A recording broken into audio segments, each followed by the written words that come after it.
right? So chapter 2, network protocols and communication, right? And for your revision later on after the lecture, if you wish, please access Cisco Networking Academy online, yeah. And the numbering is a bit different lah. Chapter 2, but online the academy is, I think it's section 3, chapter 3, yeah. Right. So let me just present my screen.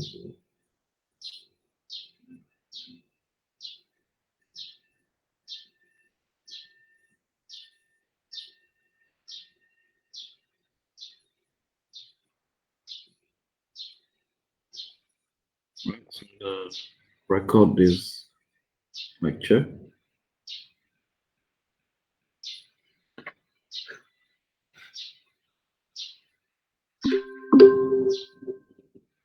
Okay. Right. So this is the chapter, yeah, we're gonna do today. Network protocols and communication. Right. So objectives for this chapter is for you to learn about the rules. Okay, the rules of communication. Okay, so and you'll find out that the rules for communication in networking is basically very similar to how humans communicate, right? So in fact, we're going to use some examples from how human beings communicate with each other to see the relationship between that and the network models that we have. Okay, right. So I imagine that the people who basically create these rules of communication take inspiration from how we human beings communicate with each other, right? And this chapter also, you will see all the different types of protocols and the standards organizations that basically create them, right? So that we have the network what we see today. Then you will see how devices in a LAN can access resources within a small or medium-sized business network, right? Okay, so these are the sections we're going to cover. We're going to look at rules of communication first. Then we're going to look at network protocols and standards, and we'll have an overview of how data is being transferred within the network. Now, there will be a lot of new terminologies that you probably haven't seen before. Don't worry. A lot of the concept and theory also in this chapter, um, we are going to cover them in more details in subsequent chapters, right? So all you need to see is to basically have an idea, because when we look about at networking, what we feel we know about networking is only the surface. In fact, if you haven't taken any network courses before, it's something of a mystery, right? So in this chapter, we're going to look at the basic of communication. That means what are the rules, what are the protocols in use, what are the standards bodies, that organization that actually created the protocols, and why do they create it that way. And also we have a high level overview when we talk about network, what is actually going on, right? Right, so we start with rules of communication, and I want to start off with this video. This video is taken from here, so I'm just gonna play it, right?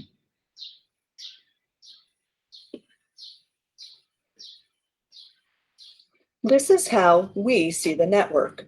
Using topology diagrams, we can see the devices in the network, including end devices, such as desktops and servers, and intermediary devices, such as switches and routers. These diagrams may also contain detailed information about a device, such as the MAC address of the Ethernet and wireless NICs, IP or Internet Protocol address information, default gateway addresses, and addresses for the DNS server. By the way, don't worry about what these terms and addresses mean right now. All of this will be explained throughout this course. This is how we see the network. But how do devices see the network? You can think of it as every device being in its own bubble. The only thing a device knows is its own addressing information. In other words, this is how a device sees the network. It doesn't. So, how does a device know its IP address and what network it belongs to? How does a device know if the destination device that it needs to send information to is on the same network or another network? If the destination is on another network and the information has to travel through intermediary devices, how does the source device know where to send it next? How does the source device know if the information it sent was received or if it needs to resend anything that might not have reached the destination? The answer to all of these questions is protocols, the rules that govern how devices communicate. Most network communications are broken up into smaller data units, which we can refer to as packets. When packets are sent on a network, many protocols are involved to help them reach their final destination, each accomplishing a different task. There are protocols such as Ethernet and wireless protocols that physically connect the device to the network. The protocols DHCP and ICMPv6 provide IP addressing information, including IP addressing that tells the device what network it belongs to, the address of the default gateway that tells the device where to send packets that are destined for another network, and the address of the DNS server for when a device knows the domain name of a destination but needs the destination's IP address. For instance, when a user requests a web page from a web server, such as www.example.com, the device asks the DNS server for the IP address of the domain name www.example.com. IP is used to deliver the packet from the source of the information to its final destination, in this case, the web server, similar to sending a letter. The web server will then respond back with the requested web page. TCP is a protocol used to guarantee reliability. In other words, to make sure all the information that was sent was received, such as the information that makes up the requested web page. If any of the IP packets don't make it to the destination, TCP resends them. So although we see the network like this, remember, it's a combination of many different protocols that allow devices to really see their place in the network and how to communicate with other devices.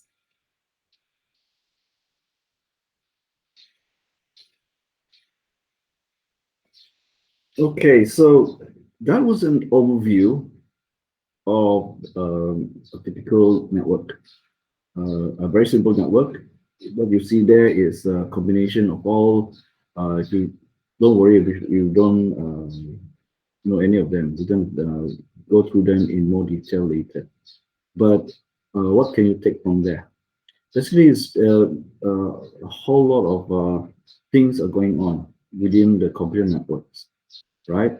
And all these things must work together, right? In order for all these things to work together, they must follow a certain protocol or certain protocols, right? Because only in this way can they understand each other, right? All the devices then know what they need to do, right? In order to successfully send a message, right? Okay, so let's look at what are the basic for communication. We know that, right, there must be a sender. That means in networking terms, we call that a source. There will also be a receiver, okay? So if you want to send something, there must be some other device that must receive that message. So you want to send to that destination, right? And to connect these two, there must be a channel via which the message must pass through, okay? Right, so communication protocols actually tell us, okay, the correct way to send a message, right? And so that the receiver actually can receive the message and also understand what the message is, right? So we talk about protocols.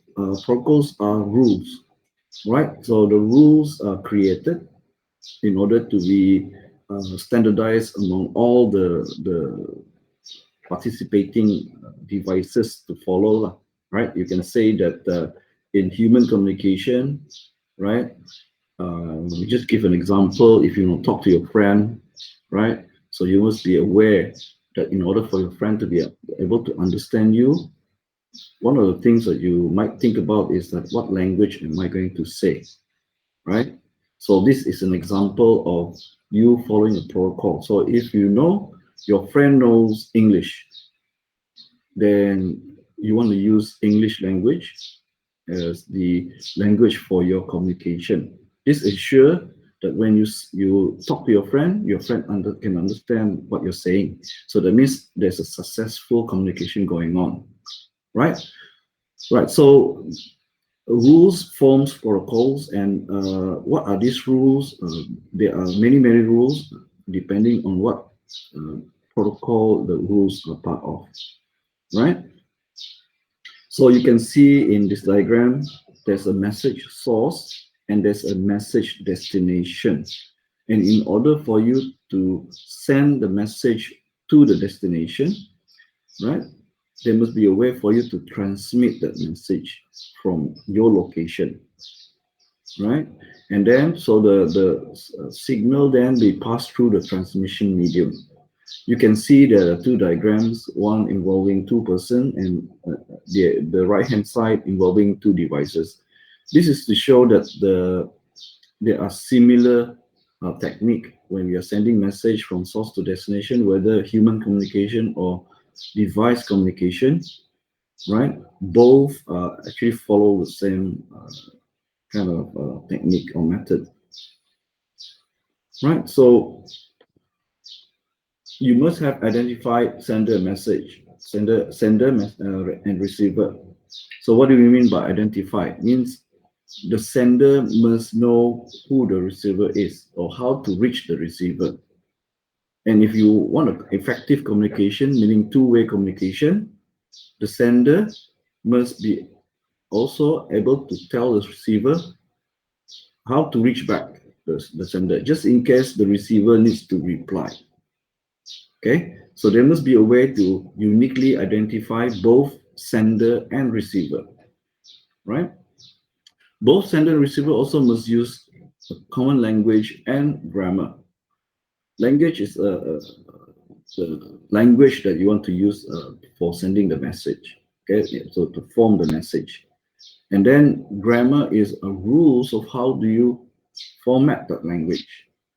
Okay, if you send a message without proper grammar, even though the receiver can understand that language, but if it's sent in a the grammar is bad, somehow the receiver can misunderstand the message or can probably at the worst case scenario will not be able to make sense of that message, cannot understand the message. Okay, speed and timing means you have to be aware as a sender, okay, the rate of sending the message. That means if you send too much of the message at one time, maybe the receiver will not be able to cope, right? So that's why when you're talking to your friend, you don't talk non-stop. You allow a specific time where you pause so that you ensure that your friend will be able to receive the message and digest it. Okay, take it in, understand the message, right? And not simply just talk non-stop, right? So also when you're sending the message or talking to your friends, you speak at a rate that your friends can also cope lah, right? um, there is if you guys ever listen to some of the people who's doing auction, for example, right? For common people like us, we not used to the speed of how they basically communicate, it's get very hard for us to understand the message being delivered, because simply the speech is very, very fast. Okay, so if you find someone who's speaking very, very fast, if you're not used to it, you might find yourself unable to cope. Okay, you might miss certain messages because it's too fast. You're trying to understand the first part of the message, the second part, the person already go to the third part of the message, so you miss the second part of the message, for example. Timing means you know when to send the message and when to not send the message. Okay, so for example, a good example would be if you're talking to your friend again. If both of you know the rules of communication, the timing of the delivery of the message means when you're talking, your friend will pause to listen. And once you pause, your friend will then reply. Okay. A good example of bad timing is that both of you talk at the same time, right? So no one is listening. So don't no communication is happening, right? So these are the timing of delivery. So similarly, if two devices are sending at the same time, especially with shared network, um, those messages can collide. And when this collision happen in the network, data could be corrupted, for example. So these are the timing of delivery, right? And sometimes when you are talking to your friend, you you want to know whether your friend actually received that message or understood that message. So you need a confirmation. So that means you need acknowledgement from the receiver that says that, okay, I've received, I understand your what you're saying. Okay. So sometimes for very critical information, right, devices need to know that the receiver actually received the message in entirety, right? So we talk about, in this case, we talk about reliability of the communication, right? So protocols are established because we want to have, or we want to define how we encode our message. So we already seen that there are different type of media, yeah, to connect devices together, and different media necessarily use different technology, okay, in order to uh, encode the message, right? So we need to have protocols to say, okay, if we are using copper cable using electricity, right? Using electric current to carry our message. Okay, so how do we encode our message into electricity, for example? Then if we're using fiber optic, using light pulses, okay, so that's how we encode, for example, for using fiber optic. If you're using wireless communication, how do we encode message so that it can be delivered using wireless technology? So message encoding, right? Message delivery options. Are we going to deliver to one person, multiple person, or to everybody, right? So there must be a way to actually identify if we just want to send our message to one person or to multiple person at the same time, or to everyone, right? Then how we message of how we format our message, right, and how we encapsulate it with metadata. For example, messages can be encapsulated so that we can attach, for example, because we need to put the destination address, for example, attached to our data, because so the intermediary devices know how to forward your message so that it reach the correct receiver.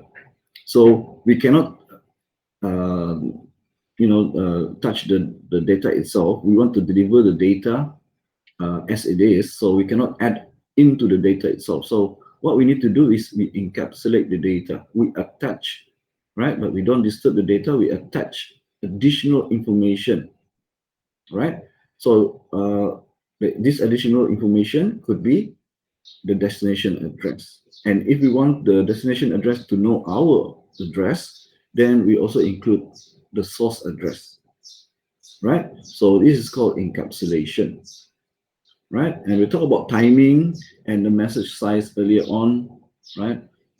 Uh, and these two are also very important,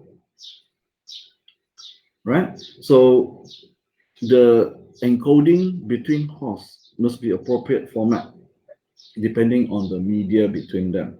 Now, there are many networks, there are many media between that could possibly be between sender and receiver. If you're in a LAN, then possibly your media is just one type of media, maybe the copper wire using electricity. But if you are sending to a remote host, for example, yeah, then it might pass to various different media. Okay, it might pass through copper media, and then when you reach your ISP, then it might be transferred maybe via fiber optic because it's remote, yeah, fiber optic, or maybe using satellite, right? And then when you reach the destination, it might pass through wireless LAN, for example.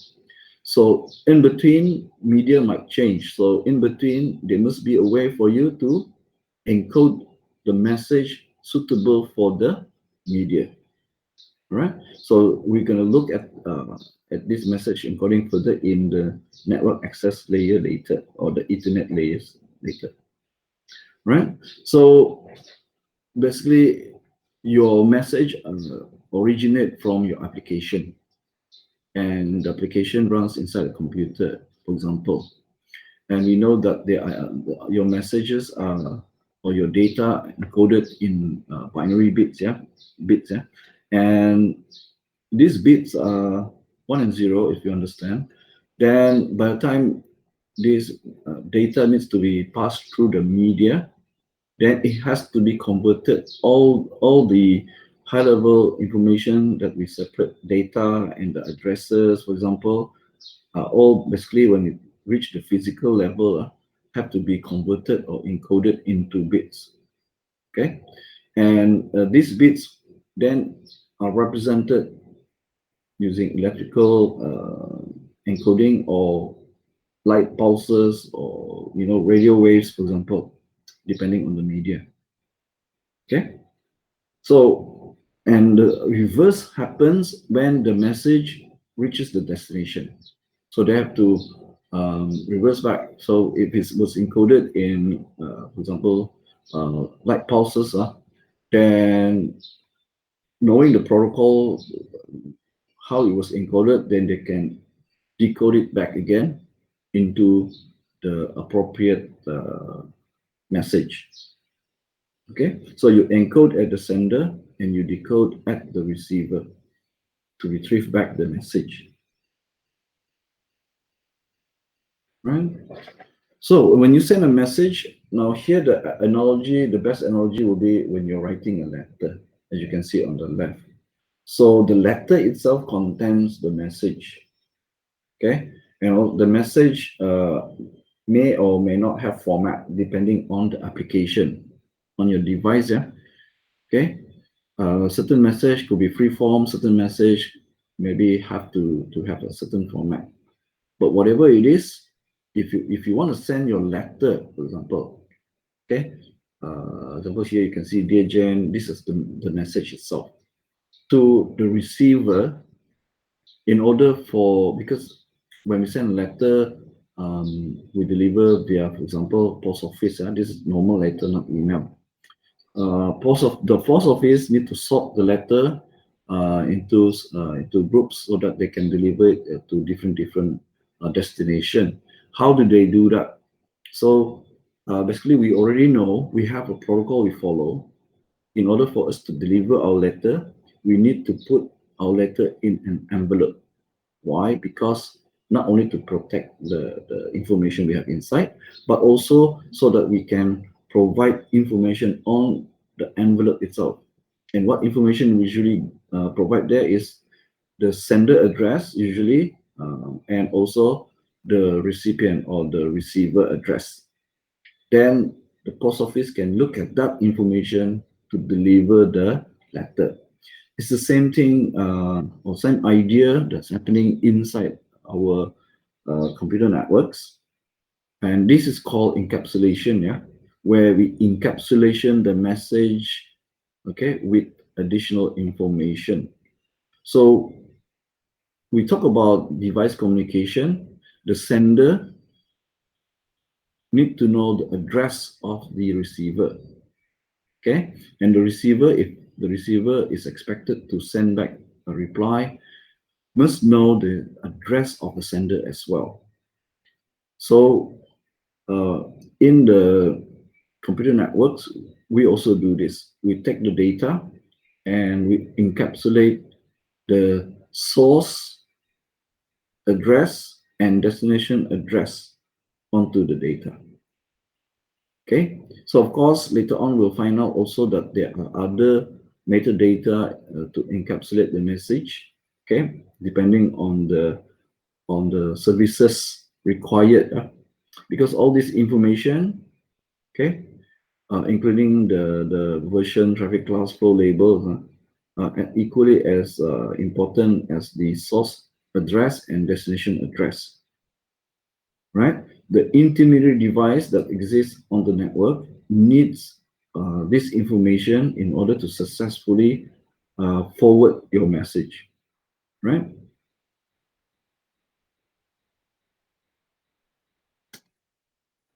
Right. So you can see the analogy here, right? So here you can see what are the information that is needed to encapsulate your original uh, message. So the data basically is here, okay, the letter itself. Okay, so think about this part, the encapsulated letter, this letter, the content as our data in the computer networks, right? So your letter is encapsulated, sorry, your content of the letter is encapsulated inside the envelope, right? And on the envelope, you add additional data. You cannot disturb the original data, so you add on to it. And in fact, when we do encapsulation at the sender, we add in this data, for example, sender and receiver address. And we might have other information like stamp. Stamp basically is to indicate that you have paid for the delivery. Okay, so when you buy stamps, what you're actually doing is you're paying for the delivery of the letter. So the delivery of the letter cost is already included on the stamp. Okay, so in the real world, the further your letter needs to be delivered, the more expensive the stamp is going to be, right? So this is just to indicate, right, that your letter is paid for. Now, when this letter actually arrives at destination, we perform the opposite, right? The receiver will open the envelope and remove the letter in order to read the message on the letter. So at the receiver side, we call that taking out the message and removing the envelope as de-encapsulating the letter. So we use the same terminology. Okay, we encapsulate the data at the sender device, and then when the message arrive at the receiver, we de-encapsulate the data again, right? Right. So message size, we actually break the message into small pieces, and it's easier for the small pieces to travel across the network, right? So later we'll look at this process, which is called multiplexing, yeah. Because if you send a message, a long message, right? That message, depending on what that data is, could be very, very big, right? I'll give you example of video streaming, for example. So video streaming, maybe you're streaming a movie which is about 2 hours long. The data could be a couple of gigabytes. Okay, so What happens if you don't break the message into small parts is that it's going to hog the network, right? It's going to take over the bandwidth, okay, from other processes that also needs to send message, so that it makes the network very inefficient. Yeah. So the large long messages, if you send without breaking it into small pieces, what's going to happen is it's going to take over the bandwidth. Okay, because it's a long message, so when it's encoded into the medium, it's going to take the take over the medium for as big as the size of the message. So while it's taking space on the medium or the bandwidth, then other processors also wanting to send messages will have to wait, right? So we break up the message into smaller sizes, smaller pieces, so we can multiplex, so we can basically share the bandwidth with other processors or other devices sending using the same media. All right. So we'll talk more about that multiplexing later.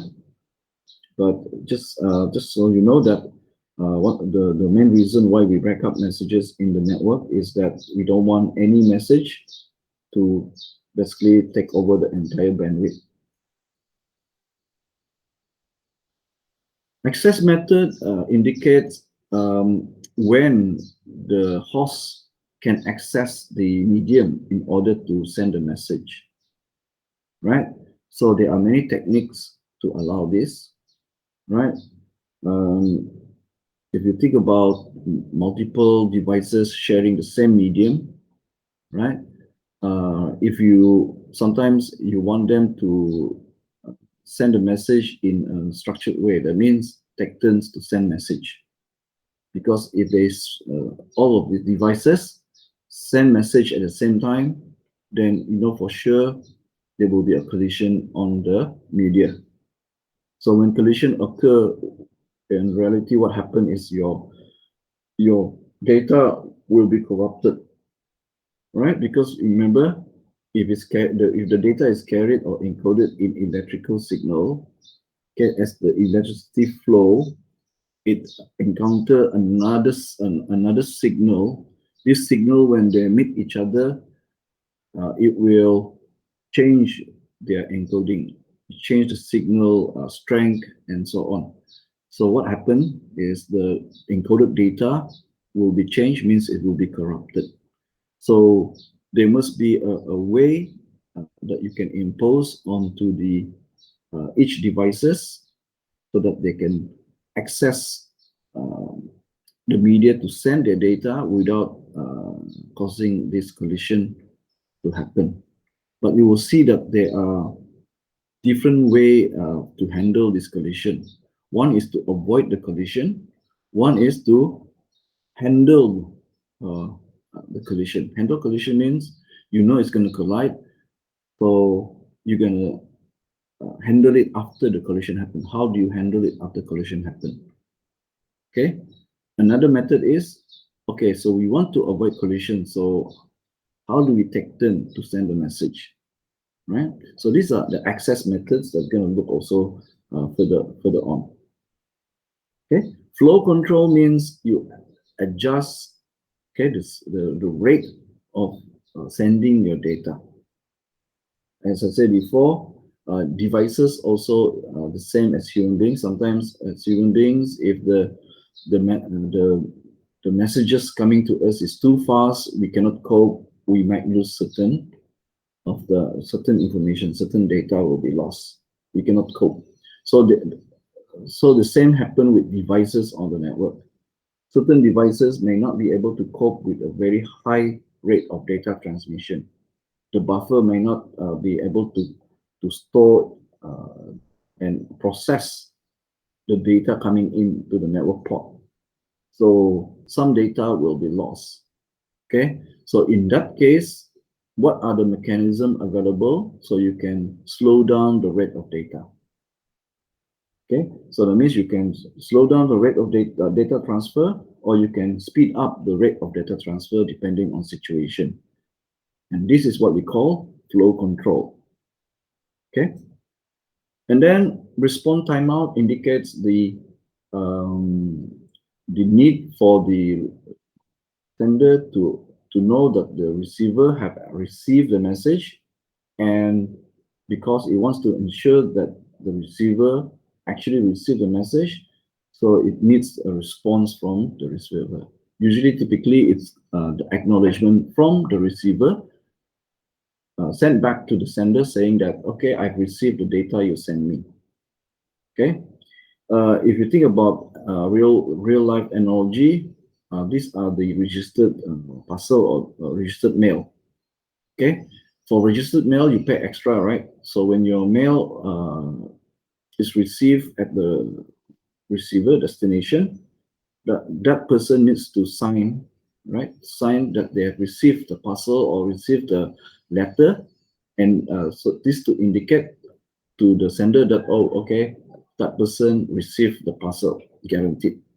Okay, so when you order something from Lazada, for example, send through to Post Laju, for example, when you want to go and take when they send the parcel to you, you have to sign a certain document to say that, okay, it has been delivered, you have received the parcel, for example, and this is indicated in the system. So everyone knows, okay, the sender knows also that, okay, you have received the parcel. Okay, this is the response for, especially for networking. Yeah, when we want to have reliability in our communication, this is required. The receiver must respond. So response timeout means how long do you wait for the response from the receiver? Okay, and because you cannot wait forever, right? So how long do you wait until you decide, okay, since I don't receive until the time elapsed, this specific time elapsed, then I assume the message was lost and the receiver did not receive the message. So the response will be I will try to resend again. I will resend again the same message because the previous message I didn't receive any acknowledgement from the receiver. Okay, from the receiver point of view, when the receiver received the message, the receiver should basically send back an acknowledgement to the sender. If the sender does not receive within a specific time, we call the response timeout. Then the sender assume the message to be lost, so the sender will attempt to resend again. Okay, right. So of course, this cannot happen forever. Also, there will be a specified policy how many times to send until you give up. Okay, if the sender give up because how many times it resend, and still no acknowledgement, this error message will bubble up to the application, and what the user see is the network error. Okay, or whatever error the application decides to show the user. Okay. Right, so message delivery options is that sometimes we just want to communicate from one device to another device. This is called unicast. And this is typically the kind of communication that is very common. Okay, for example, you're on your computer, you want to do Google search. So you type google.com, and then what's happening is you're asking your browser to send a request to Google server to show the Google search homepage. Okay, so that's a unicast, one-to-one communication. The other type of communication is multicast. Multicast means one-to-many. Okay, that means more than one destination, many destination, but not all destination.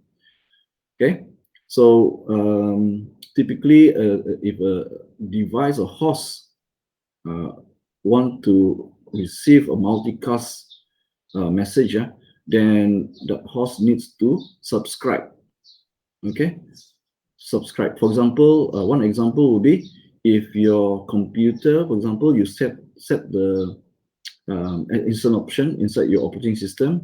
If you want your operating system to set your date and time automatically for you, if you stick the option so that your for example Windows machine will update the time and date for you automatically, what actually happening is your Windows operating system will subscribe to a time server on the internet, right?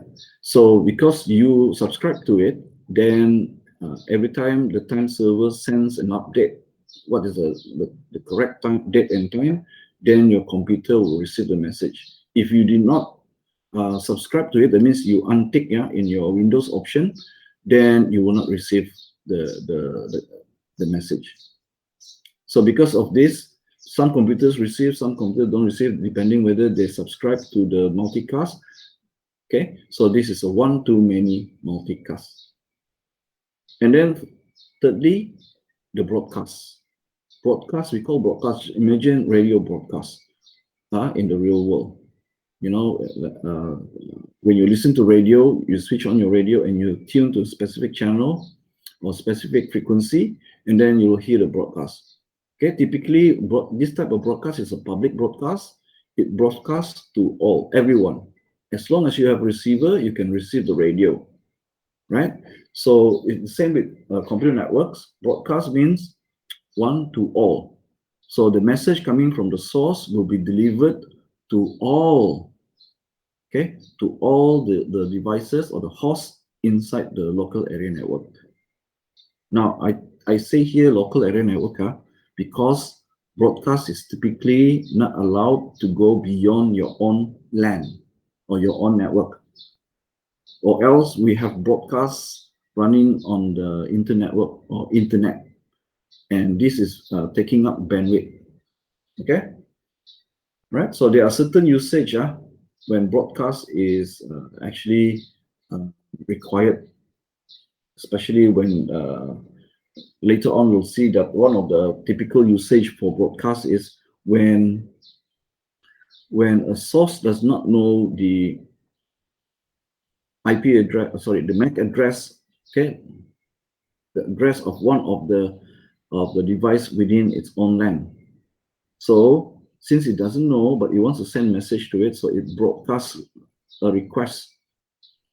Okay, it knows the IP address, but it doesn't know the MAC address, for example. So it sends out a request. Anybody out there answering to this IP address, can you send me your physical address? So the devices who doesn't have the IP address will just ignore. Okay, the device that has the IP address will then reply. Okay, this, oh, okay, that meant for me, I sent to you, right? So these are the example of when you can use a broadcast one to all, right? Now you'll see that the note here, it says broadcasts are used in IPv4 networks, but it's not an option for IPv6. So before I go to that, is that IPv4 is the current IP internet protocol that we are all using. But we'll see later on in the networking layer chapter that the IPv4 addresses has run out, right?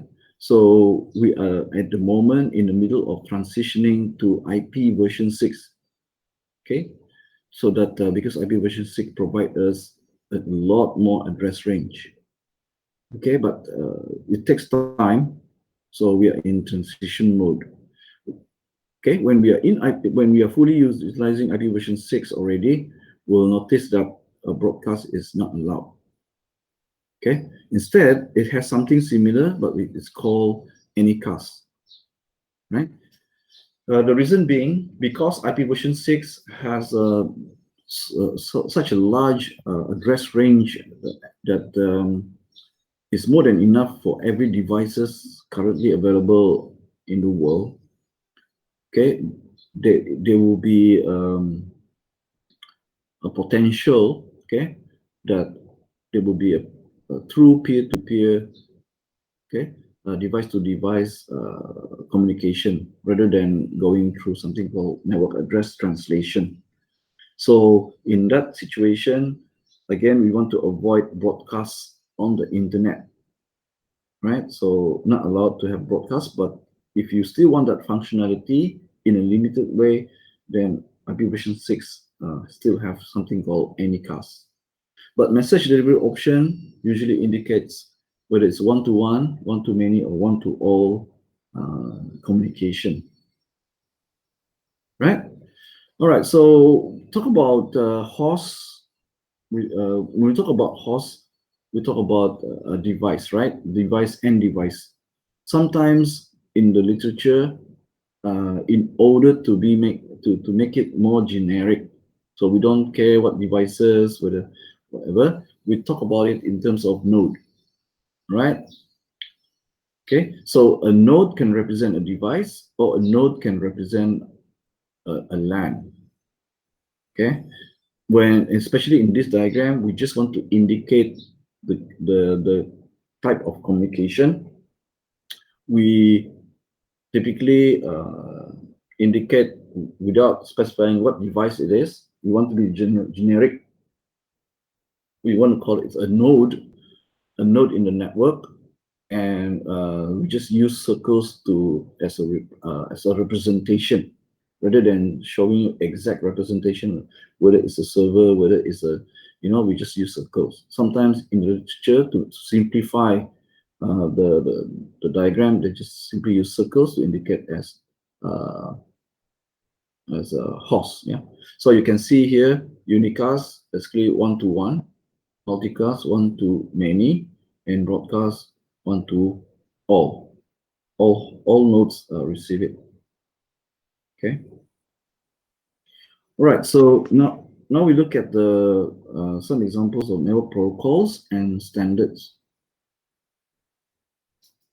Right. So network protocols define common set of rules. So where can these protocols be implemented? We implement it in software, hardware, or both software and hardware. And because we have so many protocols, each protocols have their own function, means what is used for, its own format and rules, right? If we talk about network communication protocols, okay, so we are talking about protocols that allow two or more devices to communicate over one or more networks.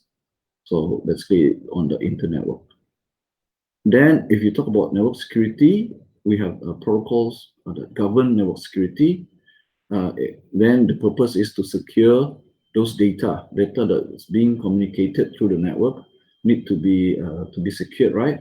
So we provide authentication, right? So that only authorized device can actually access it. We provide data integrity, means we don't want while the data is traveling through the network, there's any tampering with the data. That means there's any changes to the data while it's traveling through the network. So we ensure the data that comes out from the sender device and is the same data that will be received at the receiver end. So we protect the data integrity. And to avoid man-in-the-middle attack, whereby it's dropped on the internet, our data goes through the internet network, and it passes through so many devices and media, so passes through many countries, many ISPs. So we don't want anybody in the middle, okay, during the transport, to inspect our data, to read our data, to access our data. So we encrypt the data. Okay, we're using cryptography. We encrypt the data, and in order so that we prevent man-in-the-middle attack. So we prevent people to open up our packet and look inside to see what content of our data. We encrypt it. So this comes under network security. Then there are protocols that govern routing. What do we mean by routing? Routing means, let's say on the network or internetwork, there are many paths, or what we call routes. There are many routes that we can decide to pass our message through.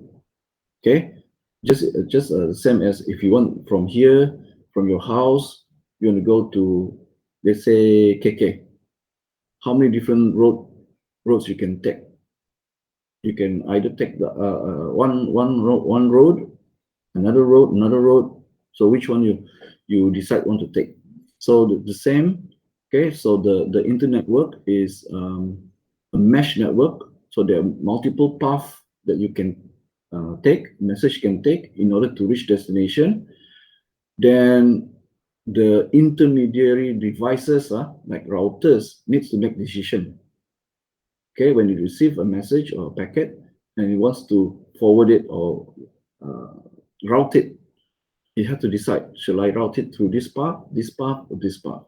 Usually, we use metrics to measure. Okay, if you, of course, we want the shortest path, but at the same time, we also look at the congestion of that path. So the routers make decision. Okay, so it's perform routing. Okay, routing simply means to decide which path to forward your packet or message through in order to reach the destination, right?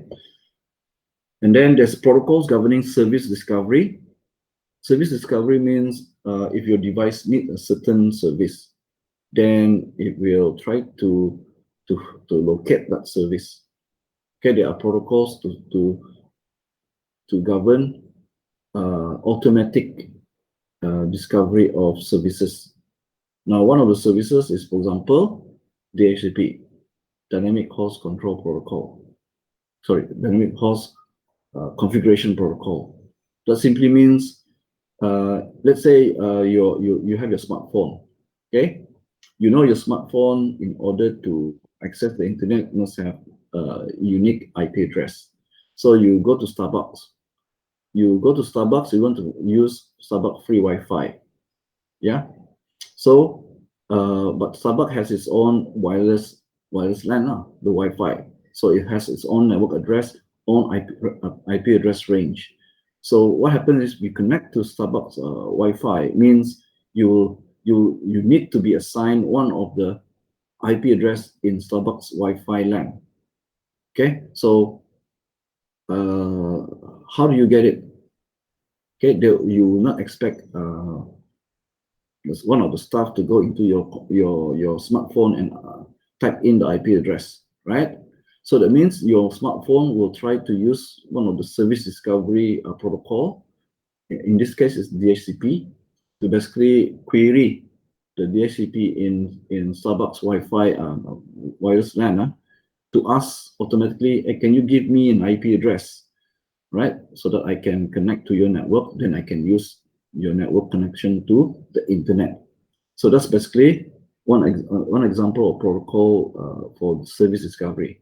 So what happened is the DHCP server running inside Starbucks will then reply and provide the address configuration information, which is automatically applied onto your smartphone. Okay, right? So this happens, of course, in the background. You don't even know that is happening, right? Your phone automatically will search for the DHCP itself. Okay, as long as you set the configuration for your Wi-Fi as dynamic. Dynamic here means try to find automatically the DHCP server and request IP address from that, right? So as you can see, these are only 4 examples of services within or functionality within the communication network, right? But you can see that for each of them, we need certain protocols, a way to uh, uh, a way to basically govern so that all devices will know how things work. Yeah. Now, protocols is very important because in order for all devices and intermediate devices to be able to, okay, be on the same page, typically, they must use the same protocol. Okay, if your smartphone is using a different protocol and Starbucks was using different protocol, then the two cannot communicate, right? Even though the your smartphone is actually looking for a certain help from DHCP server, but if Starbucks is not running a DHCP server with the same protocol as your smartphone, then the thing break down, cannot work, right? So protocols is very important so that to allow network communication to happen,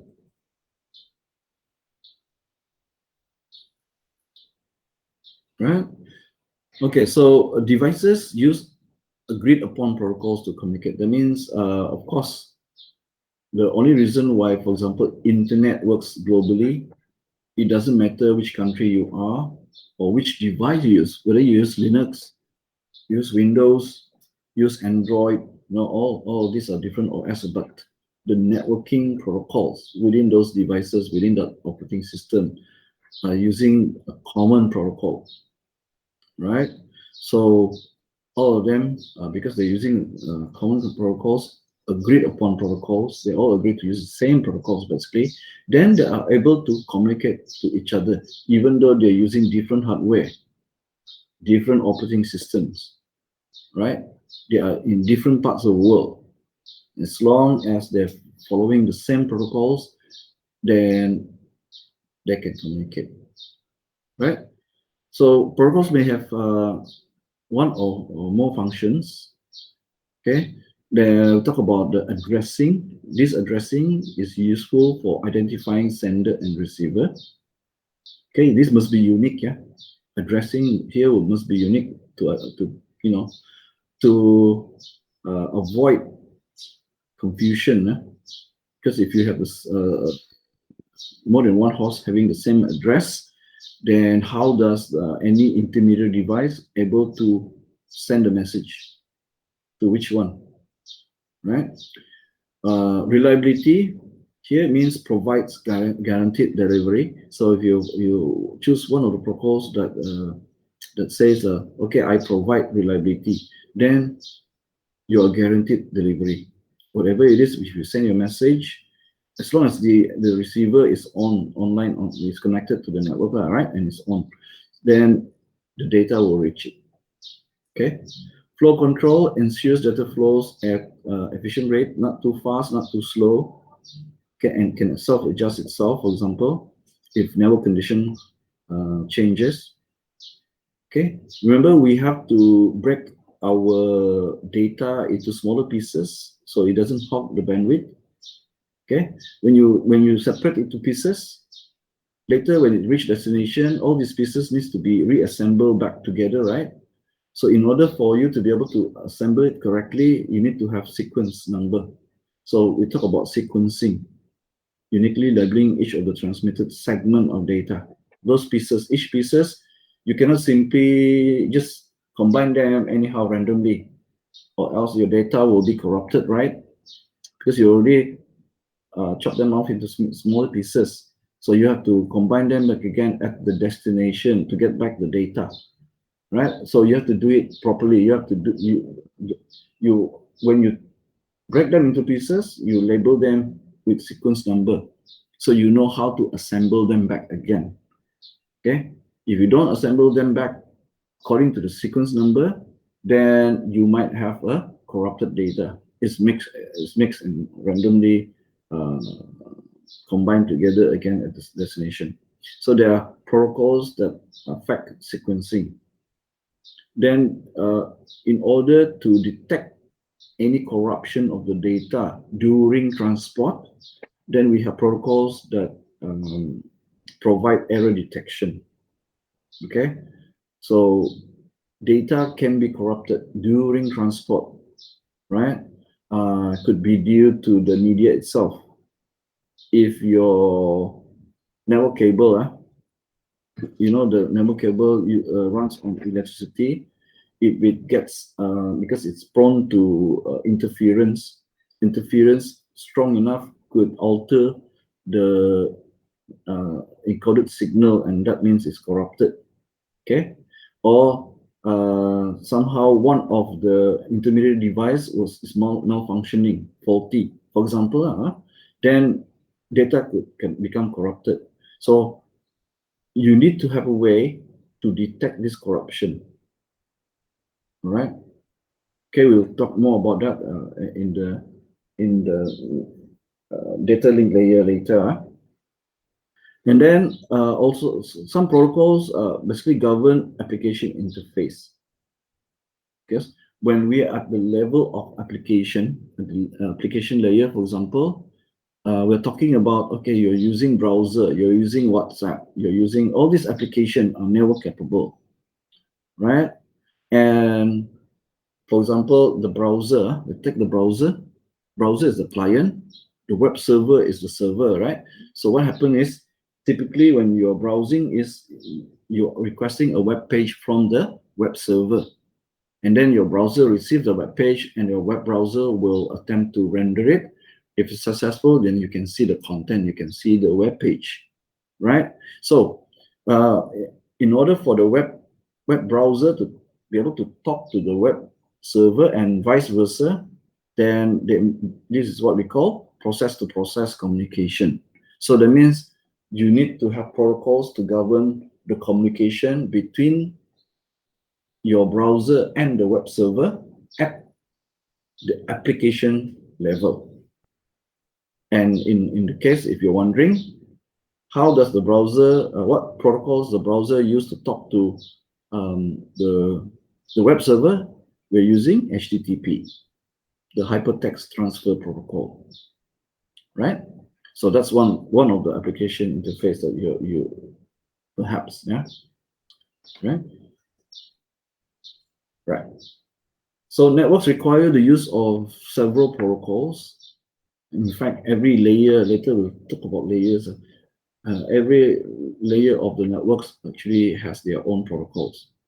And then when you look at the protocol, each protocol has its own function and format. So I talk about the hypertext transfer, or HTTP, being the protocol to enable a web browser to communicate with a web server, right? And then we also have a different protocol, and this one is in the transport layer. HTTP is in the application layer. TCP is at the transport layer. So TCP basically is a protocol that provides guaranteed delivery. If you want guaranteed delivery of your data from the sender to the receiver, then you will use the TCP, okay, the transmission control protocol. This protocol also manages flow control. Remember about the rate of data being pushed from the sender to the receiver. And TCP also manage the individual conversation. Individual conversation here means the individual here talks about a process, a program. Okay, so if you're wondering what is a process, normally when a program is loaded to be executed, so an executing program, okay, the correct terminology we probably give to it is process. So a process is a running program, yeah. So individual here means different process. Okay, so you might have Skype running, that's one process. Okay, and you might have browser running, that's another process. But each of these different process, right? And each of these are basically using the network. So how does the device, your own computer, know an incoming message is meant for a browser or Skype or WhatsApp for desktop or some other network process, all running at the same time? So TCP manages this conversation, means it knows an incoming message is meant for which process in your computer. Next, the Internet Protocol is in the network layer, and the Internet Protocol is basically handling the routing. Remember, the router needs to decide which path to choose to deliver or to forward your message. So that's governed by the Internet Protocol. And at the near the physical layer, the data link and the physical layer, near towards the hardware itself is the Ethernet protocol, right? So the Ethernet protocol is concerned or provide the functionality to deliver message at the physical side. When you think about the electrical signal, the encoding, all this, then Ethernet handles that. All right. Okay. Moving on to protocol suites. Okay, so what are protocol suites? Protocol suites, because we want to simplify how we categorize our protocols.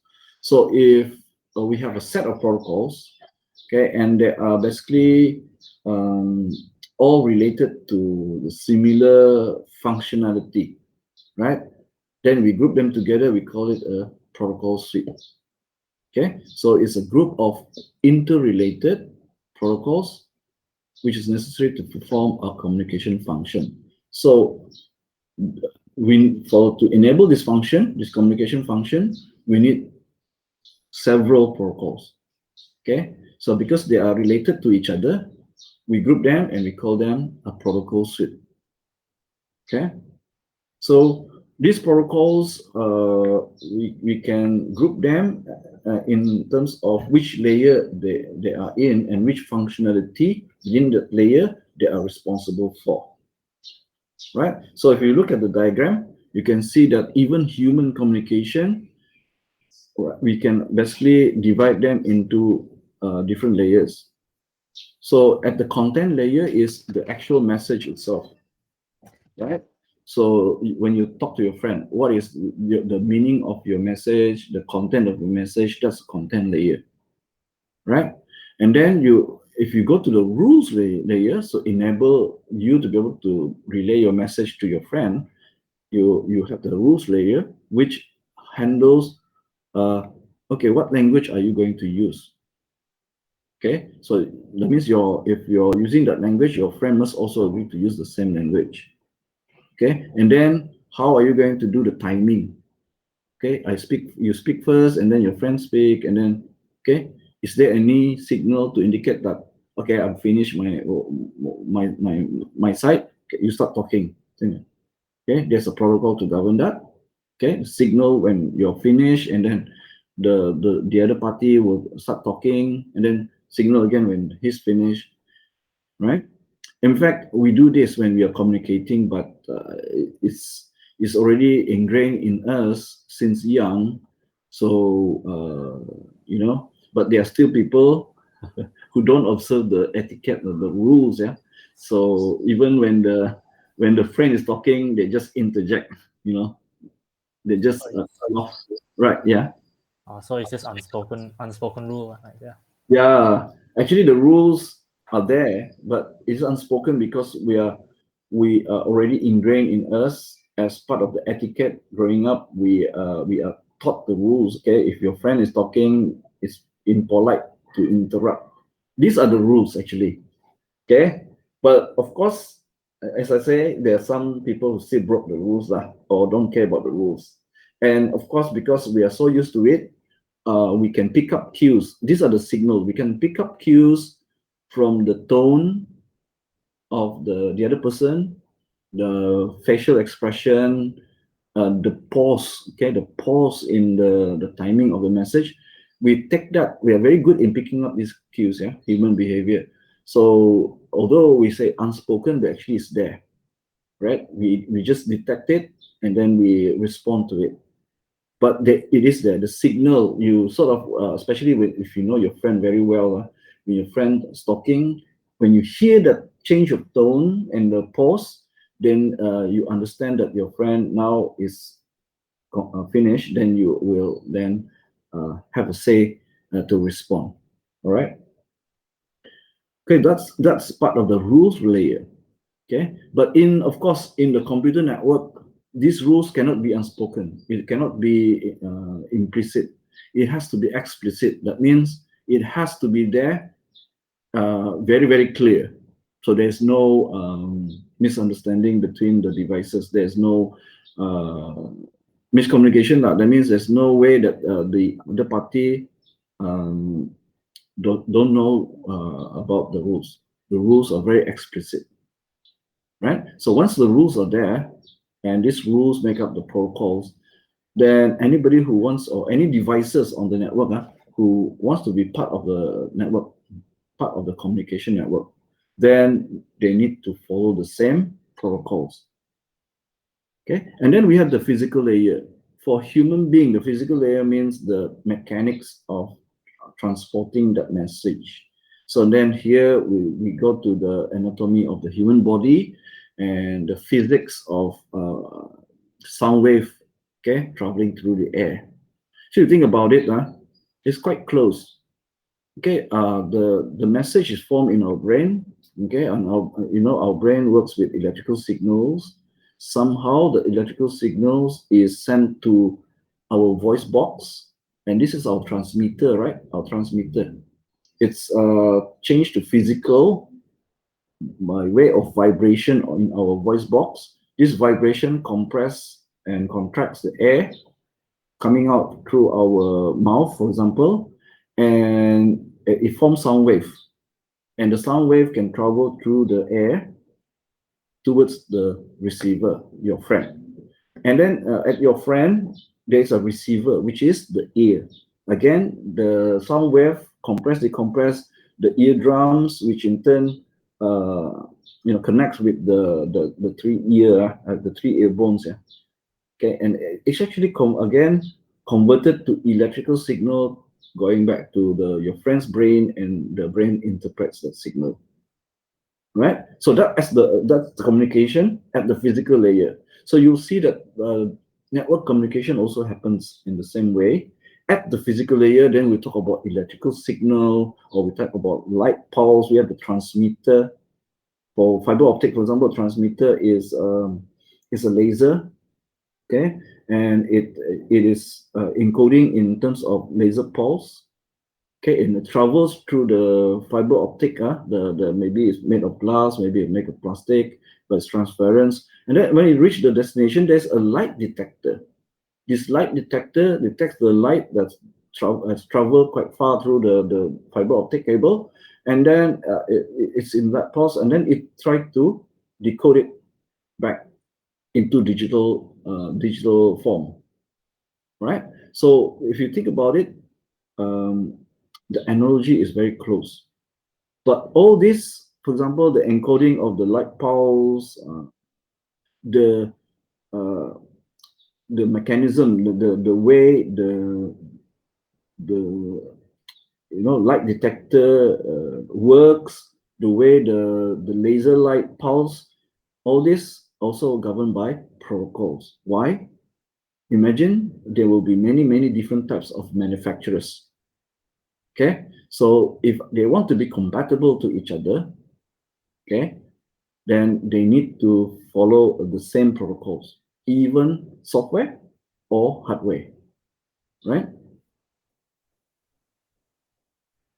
Right, so here we can see in this table, we can see the evolution of protocol suites.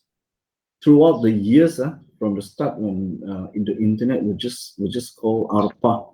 It's actually created by the U.S. government, right? U.S. government as part of their Cold War. Okay, Cold War between the United States and Soviet Union. Right now, Soviet Union doesn't exist anymore, right? It's break up already. Okay, so what we think about Soviet Union right now is made up of Russia and some other countries. Some of them gained independence from Russia already. So, but during the Cold War in the 60s, 70s, the US government, they are very worried about the potential of nuclear war. And when they think about the Soviet Union attacking them, they know it's called art of war, right? They know their enemy will try to destroy their communication framework first, because without communication, even though you have a strong army, because they cannot communicate, it will be weakened.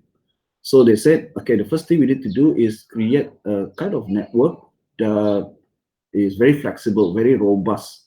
So even though certain part of the network is down, there are certain other parts of the network that's still up, can still relay communication. So that's the birth of the internet we know. Last time it was called ARPA, right? And so last time it's only exists in United States, and it only links certain research university and government agency lah, right? But it grew and grew and grew and grew until it becomes the internet we know now.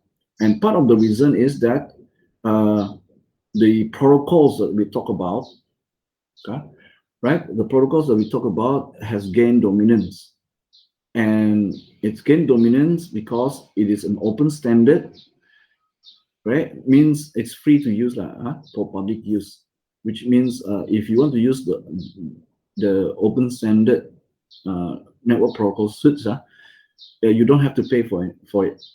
But it's different. Last time there was quite a few competing standards. Well, you can see here TCP/IP. TCP/IP standards is the standard for the internet right now, and all the standards within the TCP/IP stacks are actually free. Okay, they are open standard. And when they were designed, they have RFC, request for comments documents. They share online, and then companies or private individuals or researchers can comment on the protocols to enhance it lah, for example, to enhance it until they come to a consensus, then it's released as a version, what version, right? Okay, for example, you can see the Wi-Fi, the Wi-Fi is actually IEEE, forgot the code, but .11, right? So the Wi-Fi has been updated from version A, B, C, G. Now it's AC already, going to N, I think. As they improve it, they up the version, they improve the feature, they add more features, for example, right? So Wi-Fi is also an open standard as part of the effort by IEEE. Later we'll look at that. But there are others like AppleTalk, right? AppleTalk and Novel Netware that actually are proprietary. Okay, but these two actually didn't survive long. At their time, they were very popular, but if you want to use, for example, Novel Netware, okay, you have to pay. You have to pay for that. Okay. Maybe right now we cannot imagine, hey, how come if I want to install network, okay, and I have to pay for the software, the network stack. Now we cannot imagine because of the open standard for the TCP/IP is actually implemented for free, so it's implemented inside Windows. Apple finally changed their mind. They dropped AppleTalk and they implemented TCP/IP as well, right? They used to have AppleTalk proprietary for their Apple hardware network, right? But since people have to pay for that, and usually organization, in fact, education, government, all this, they prefer free, man. So they tend to pick up TCP/IP. So AppleTalk dropped theirs and embraced TCP/IP protocols. Okay, when I talk about protocol, these are the protocols, the name acronym of protocols. And Novel Netware in the 80s still very strong, moving into 90s as the internet access become more wide, and as the internet popularity due to invention of www and World Wide Web, and also the fact that it expand globally. Okay, and most of the time, people when they use internet, they will be using TCP/IP protocol. This protocol is basically the protocol of the internet. So Novel Netware is fighting a losing battle. They cannot compete. So in fact, they still provide network services, but now the protocol, they abandon their own protocol and then they embrace TCP/IP as well. ISO is from standard body, okay. So, but also throughout the years, they decline.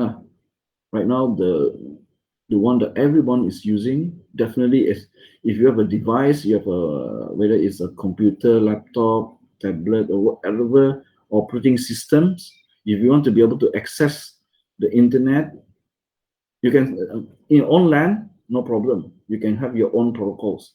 But as soon as you want to access the internet, you have no choice, but you have to implement TCP/IP. Okay. So all manufacturers, whether it's manufacturing hardware or software, they embrace this. They have to embrace this because everyone wants to be on the internet, right? Now, for TCP/IP, one thing that they actually look after the protocols for the application layer, transport layer, internet layer, but except network access. They are using the for this one network access is usually typically on the local area network. Okay, the protocols here are usually meant for local area network. So for local area network, the protocol of choice is this Ethernet, right? Of course, you have other protocols like ARPA, okay, and wireless LAN, okay. But you can see here, whatever internetwork protocols others are using, typically when it goes to LAN, they will use Ethernet. Ethernet has been there and has been revised many times, but it's been there from the beginning, of the internet as we know it, right? Right. So that's why, in this course we just focus on, for the implemented protocol, we just focus on TCP/IP. Okay. So TCP/IP protocols, we have 4 different layers, as we know earlier on the previous slides. We have the application layer. So when we are at the application layer, you can think about application as in running in your device. So network capable programs like Skype, your email client, okay, the web server, the web browser, any instant messaging, any even Google Meet, all these are application, right? So all these application, in order for them to be able to successfully communicate between applications, okay, between process, whether in the same computer or remotely or inside the LAN, then they will implement the application layer protocols. Okay, so web browser, for example, and web server use HTTP. So email, for example, use POP or IMAP and SMTP, for example. Each of them, depending on what that application is doing or providing, will have their own application layer protocol. Okay, so here are examples. So then we have the transport. Okay, the transport layer has a protocol very important that ensure reliable delivery, and that is the TCP, Transmission Control Protocol. And then in the next layer, we have the internet layer, and here where we can find the internet protocol.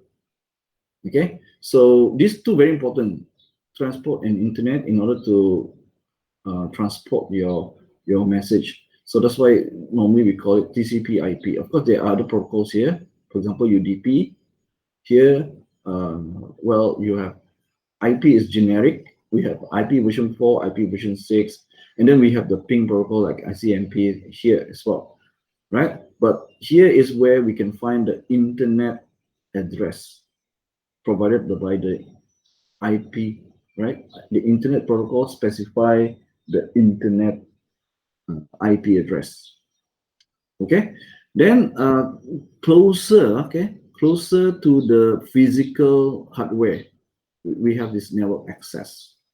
Here we talk about signals in terms of bits. We talk about especially the nearer to the physical layer or the physical bits. We talk about wiring, the connectors, the ports. Okay, all governed by this network access layer.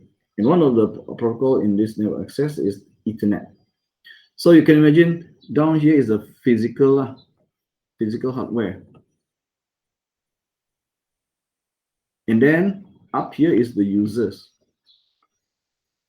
So in order for users doesn't directly use the physical hardware, right? It goes through these layers to send data. Okay, users use application generate data, and if you want to send it over the network, the data is sent through transport, through internet, through network access, then use the physical hardware.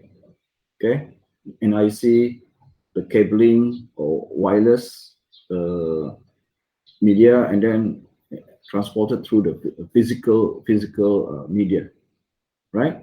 And when you reach destination, you will see that from the physical hardware, the data is passed through all these layers again back to the user, right? So here what I want you to notice that network is very complicated, so they divide it into layers. Okay, so then each layer they said, okay, this layer handles this functionality, this layer handles this functionality, right? So each layer have their own functionality that they have to look after. But in a sense, it's networking now is simplified because you divide it into different layers to handle different things, right? So you can see here some of the protocols, right? So at the application layer, we have a naming system handled by DNS, domain names service. Then we have the host config for IP version 4. We have DHCP version 4, and then for IP version 6, we have DHCP version 6. And for routers, if you want to use routers for host config, then we have Slack. Slack is only available for IP version 6, for example. For email, we have all these protocols, file transfer, this protocol, web and web service. We have HTTP. We have this secure version, the FCN main secure. This one is encrypted, HTTPS. So if you're doing online banking, make sure the browser shows you that you're connected using HTTPS, which is secure, means your communication between yourself and your online bank, for example, is encrypted. Okay, and then we have REST. REST is a way to transfer data between browser and web server. Okay, and then under transport layer, we have the reliable transport, which is using the TCP. If you prefer speed rather than reliability, especially if you know your network is good, okay, there's no congestion, whatever, then you want to use UDP. UDP is another transport layer protocol, but it's not reliable, but it's very fast. Okay, with the reliability, of course, there's a lot of things you need to do to make it reliable, slowing it down. But you have no choice, right? If you want reliable transport, okay. Later in the transport layer chapter, we'll talk more about these two protocols. Under internet layer, under internet protocols, you have this IP version 4, IP version 6, network address translation. Again, we'll talk more about that later.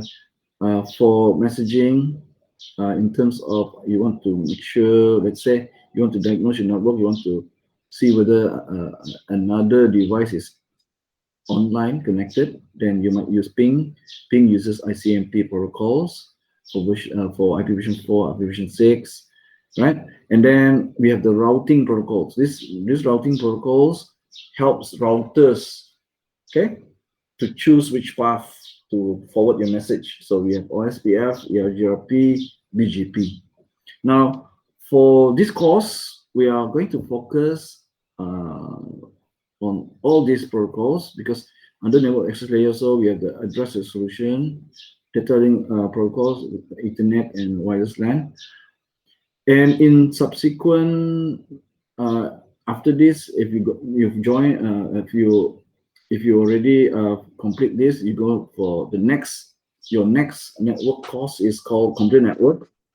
Then you're going to be looking at these routing protocols. Okay, so this fundamental course is focused on local area networks and all these protocols, this network layers. Okay, in your next course, you'll do more on the wide area network. Okay, so you will learn more about OSPF, EIGRP, and BGP.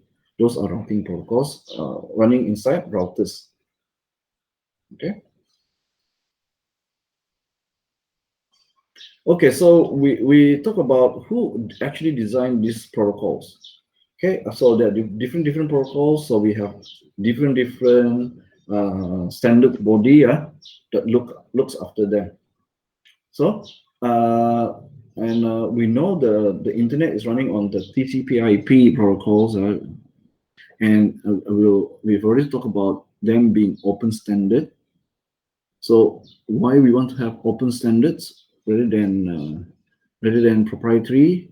Apart from being free, because proprietary usually the companies or the organization that is selling or using proprietary standards usually charge people to use them. But open standards, okay, because it's open, everybody contributes to it, then it's maintained as free, free to use, right? So open standards benefits are interoperability, means they encourage, even though you have different devices, different operating system, different this and that, as part of the network, they can still talk to each other, they can still work with each other, right? So let's say you prefer to use Mac, and of course inside this operating system is OS X, and it comes from Apple.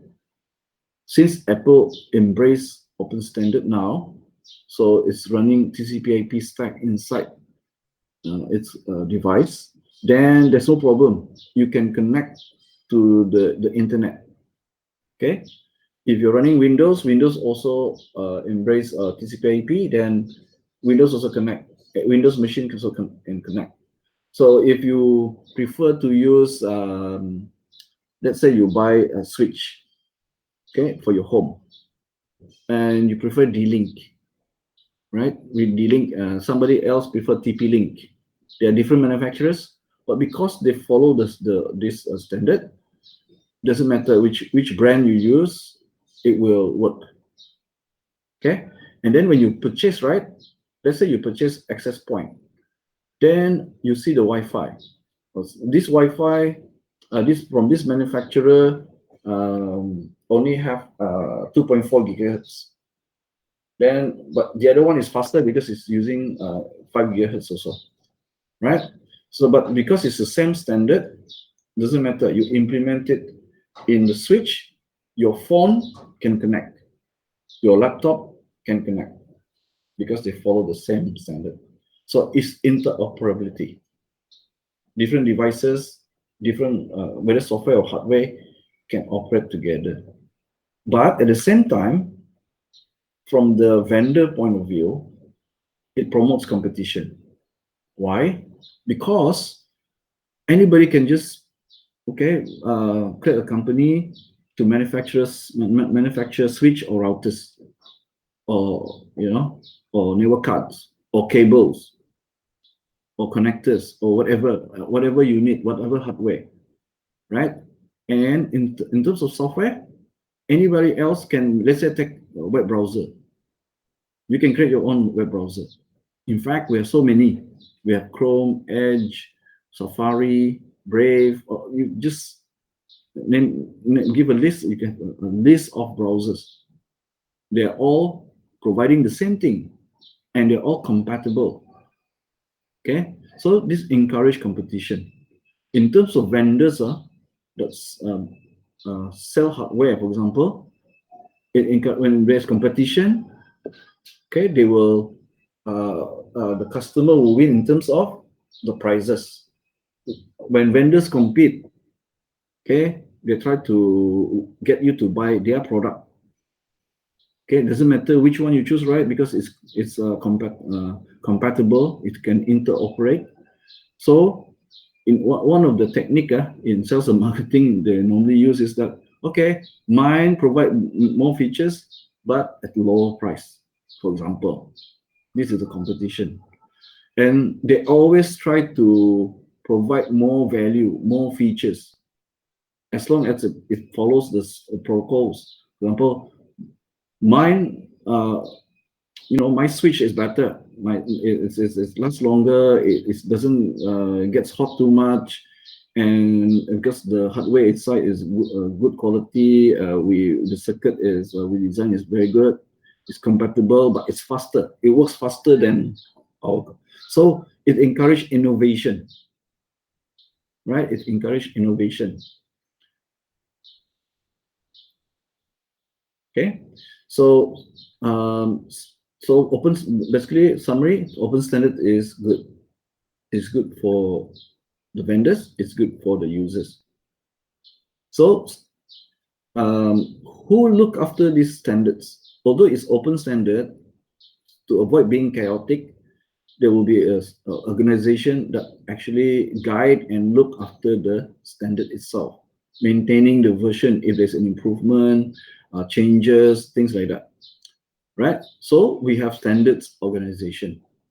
This standard organization are vendor neutral, means to say that okay, I actually am partially pro towards Apple.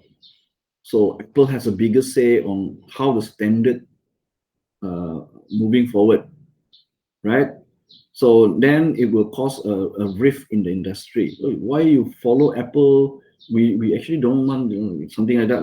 Like there's a, so it's vendor neutral. They don't look at or they don't alliance themselves with any particular vendor. Usually it's a non-profit organization, because usually when profit is involved, then your direction for the standard moving forward now maybe biased towards profit. How much can you make out of it, right? So it's actually is antithesis to open standard. That's why the proprietary usually is profit, okay, profit, and then they normally, when they promote their standards and what's the direction in the future for their standard, is more towards how much profit can they make, right? So and usually these open standards organization are non-profit, so they are not biased not biased toward profit. They they're supposed to move towards making the standard even better for users, right? So normally they are, sometimes they don't exist before this. They are established to develop and promote not only the standards they're looking after, but the concept of open standard. They uphold the concept of open standards. Right, so let's have a look at a few of them. So we have the Internet Society, or ISOC, promoting open development and evolution of the internet. So basically they look at the short and long term. Where is the internet going? So right now, we take for granted that the internet is open, right? How can the internet start to close? It's when some of the large organizations that provide services on the internet can now dictate, right?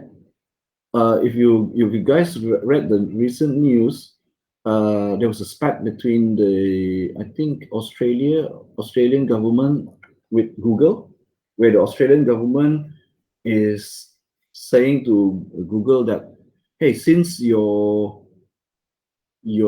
making profit out of the news that you show, via your search engine, then maybe you should pay some back to the news company.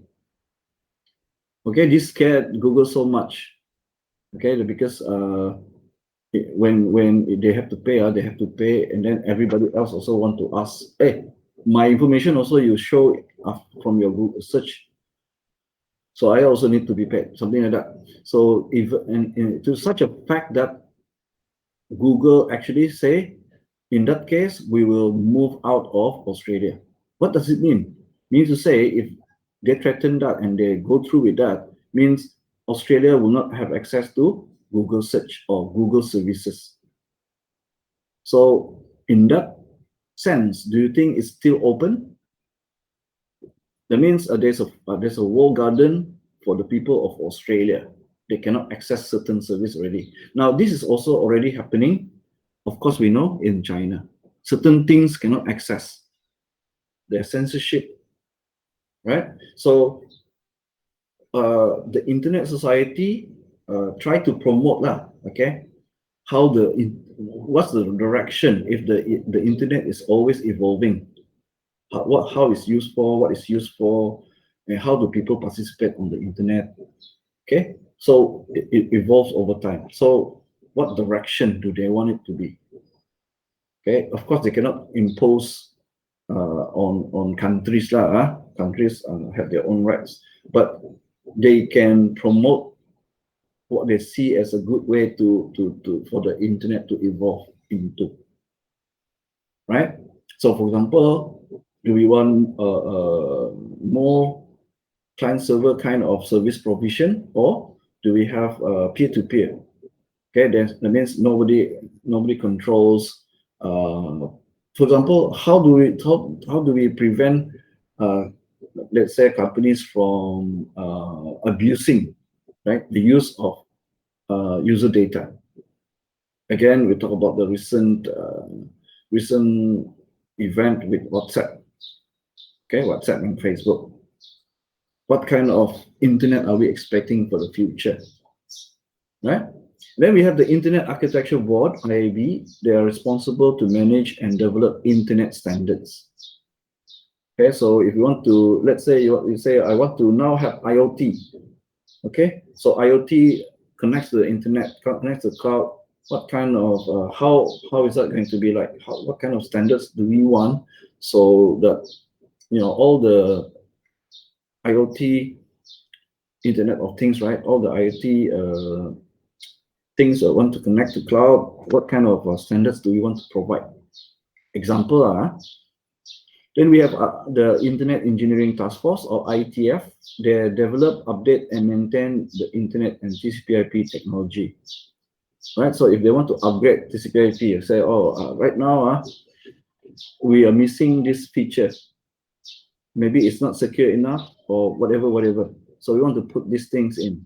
Okay, so they are the ones that going to put the discussion on, and then move from there to develop. And then once it's developed, they want to update or maintain what they have already. Then we have the Internet Research Task Force, IRTF. This group focus on long-term research related to the internet and the protocols, the TCP/IP protocols. Okay, again, thinking about certain things that doesn't work. Is there something else can replace? Example. Okay, now that we are, imagine in current situation with pandemic, right? We have a lot of people doing online teaching and streaming. So how do we improve on the transport? For example, on the transport protocols to enable heavy use of video streaming online. Okay, not to burden the internet itself, but we understand still need for people to do a lot of streaming, video streaming. And how does 5G comes into it, for example? So they're looking at the alternative way to improve the internet. Right? And then the management, we have the ICANN.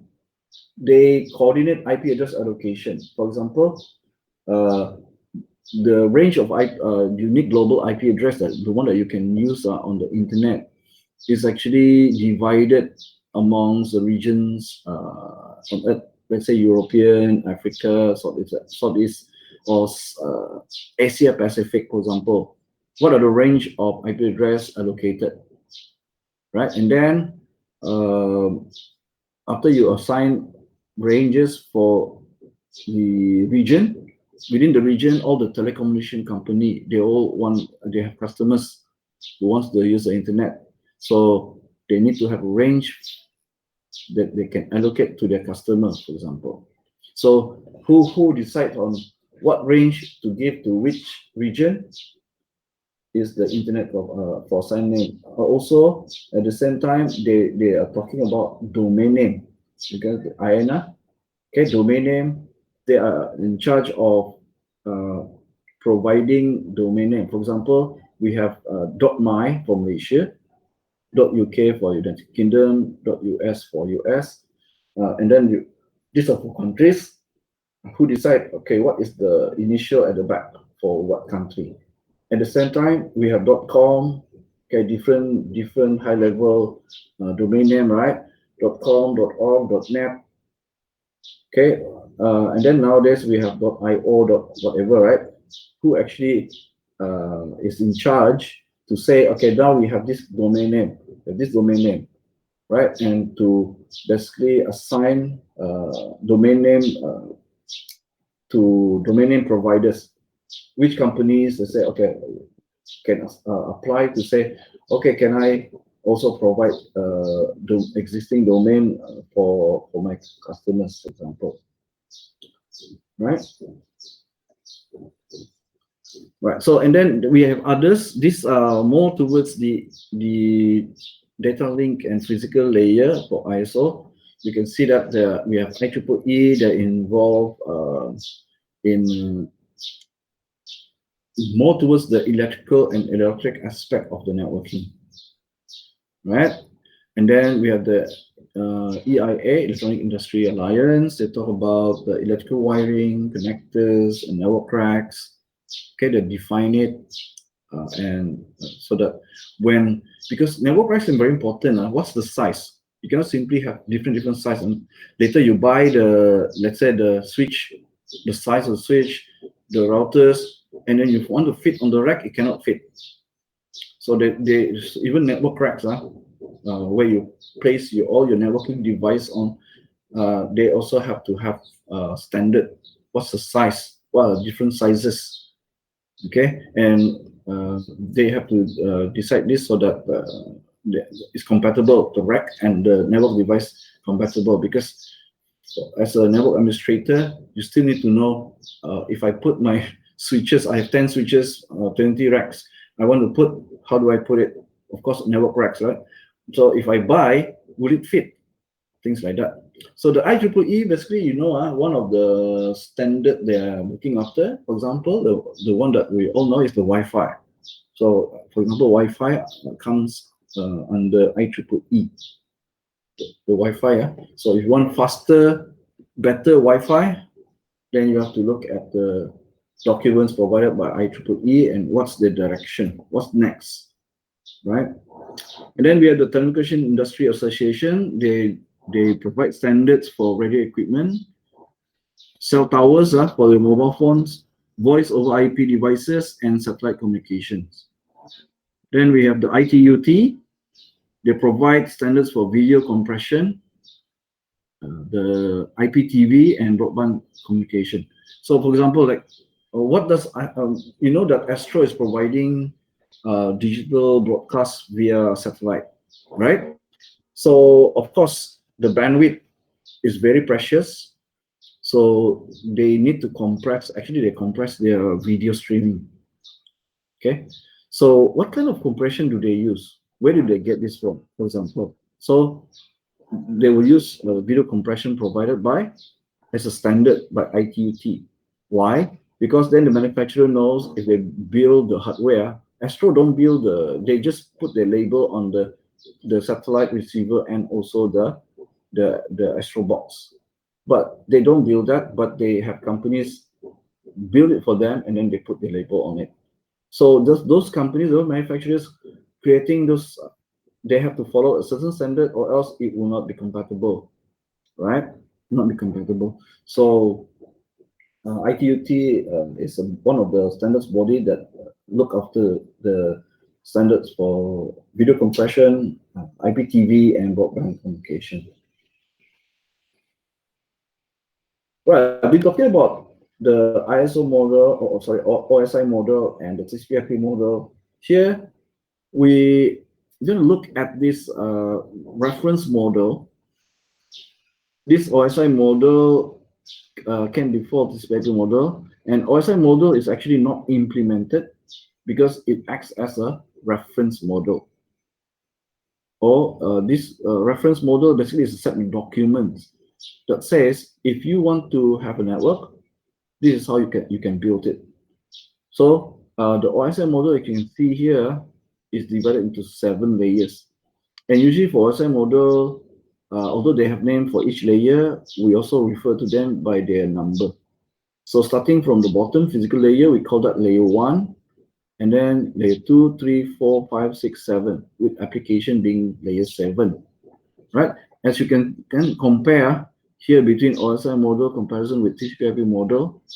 TCP/IP model is a protocol model, means it's implemented because we are actually using TCP/IP model now. It's implemented already. So when we implement TCP/IP model, we actually refer on the design based on the reference model, which is OSI model. Right. So in the first place, why do we layer? Where do we provide layer, like application layer, presentation layer? Well, it assists in protocol design. Each layer has its own functionality. What it does in terms of assisting in the network communication, right? Then when we look at the layer, what is functionality? Then we create the protocol. We design the protocol for each of the functionality we want in that layer. So it's easier to design the protocol when we are dividing the functionality like this, rather than all jumble up into one and then trying to figure out the protocols is too complicated. So layer design assists with the design of the protocol itself, right? Easier to do that because each layer is meant to do certain things, certain functions. So we design protocols based on that function. Fostering competition because, well, a vendor can decide what it wants to produce, what it wants to manufacture. If the vendor is creating software, then it focuses on the application layer. It follows exactly protocols on the application layer so that the software it produces is compatible. If the vendor is providing hardware, then it goes to the physical and data link layers. Then it focuses on the protocols within those layers. Now, there might be more than one vendor. For example, cable manufacturers, network cable. So as long as if it wants to create cable or manufacture cable, that people buy will straight away work, then it will follow the specification of that cable in the physical layer, for example, right? And because there's a specification, and you know if you create based on the protocol, your cable that you produce will be compatible, then you have confidence that you to be able to sell it. People will buy it, and then the protocol is acts as the standard that you follow to create your cable. So then it will foster competition because then there will be many cable manufacturers, for example, who will try to do the same thing, and each of them will try to outdo each other by creating better cable. That means in terms of materials, right? But the functionality is the same. Whether you buy a more expensive cable or cheaper cable, both still function, right? Well, of course, you know, if you buy the branded ones, then the quality is good, then it might last longer, for example. But then you pay more. Okay, fostering competition because products from different vendors can work together. So not only that, the product that is at the one layer can also interact, definitely going to work to able to interact with the layer above it or below it, because there are the protocols designed to work across layer. right? There are certain APIs in order for each layer to be able to communicate to the layer above or below it. So there may be competition within the same layer, but it also do not prohibit vendors working with other layers, right? So that means preventing technology changes in one layer from affecting other layers. So basically, if I, in the physical layer, let's say there's a new version of Wi-Fi, so Wi-Fi 6 or Wi-Fi 7, even faster. Should it affect the how the browser operates on the application layer? It shouldn't, right? So it shouldn't cause any changes to the browser, even though you come up with a different, for example, different Wi-Fi version, and it's better. It's a better version. It shouldn't affect how your browser works, right? So any technology changes in any layer should not affect other layers. So they are, although they can talk to each other through predefined API, but the changes should not cause a cascading effect of changes on other layers, right? So this is a benefit, or one benefit, right? Now, if you decide as a vendor or as a user, you decide to work on a specific layer, then in that specific layer, because of the protocols, the similar protocols, there's a common language. Okay, so that means common terminology within the layer. So for example, if I'm working at the application layer, then I talk about the HTTP, right? HTTP, the hypertext transfer protocol. Within that protocol, then we have terminology already. What are commands I can use to, for example, request a web page, or maybe I can use get command. Okay, there's already, and then we'll talk about web server. Okay, and on the web server, we talk about three-tier architecture, things like that, right? So there's already a common language to be used at the application layer, right? Then at the physical layer, then we talk about electrical signals, we talk about the cable, we talk about the port. Then we also have a common language within that layer to describe it, right? So that means that it will not be mixed. Each layer have its own functionality, therefore it has its own set of protocols, and then the protocols determine what are terminology being used there, so it's easier to work within that layer without any other terminology from other layers not related to your functionality within your own layer. Okay, to make it easier to work with network, right? So I give you an example. Let's say you're troubleshooting your network. So if I talk about cabling, maybe the cabling got problem. You know straight away, because I'm talking about cables, I'm talking about the connectors, the pin of connectors, then you know I'm talking about physical layer, right? Then if I'm talking about maybe the connection is at the application, maybe your browser got problem, got a bug. So if I start to talk about, can you diagnose your browser? Maybe you can see, why it's not loading then I'm talking about application layer. It has its own terminology over there, right? Okay. This also, as a network engineer, if you know about the layers, then when you are doing diagnostic, something wrong on your network, then you also have a very systematic way to diagnose your network. You can go either at the application, check the application. If everything is okay, then you go to transport. If transport is okay, they go to internet. The internet, there's an internet address. When you start to check about internet address, then you're troubleshooting at the internet layer. If you start checking hardware, then you know you're troubleshooting at the network access layer, for example. Right? So it's a more systematic way once you know all these layers, is a more systematic way for you to diagnose or to troubleshoot network problems.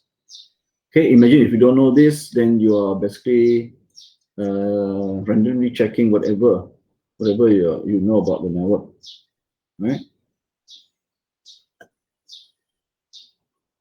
So we talk about the two type of networking model. The protocol model is the implemented protocol, and here our example for the whole course is the TCP/IP model, protocol model. And then we have the reference model, is basically provide the blueprint to create a network, which is the OSI model, right? Okay, so more detail about the OSI reference model. As I said before, typically people will either use the name, but more commonly they will use the number. If they say, oh, the router is a layer 3 device, what does it mean? Then you know layer 3 is network, and you know network has the logical address, which is the IP address. So you know IP address is involved with routers. Routers use the IP address to determine how to forward your packet, for example. Yeah. So and we'll see that layer 1 starts at the physical layer, going up through data link, network, transport, session, presentation, all the way up to application layer. So application layer contains the protocols used for process-to-process communication. Always remember, when we talk about process, it's the program that is currently executing. Okay, when you execute a program, it becomes a process. It's running inside your computer. So process to process means program to program communication, right? So it can be in the same device, or it could be remote, referring to one process within one device and another process at another remote device.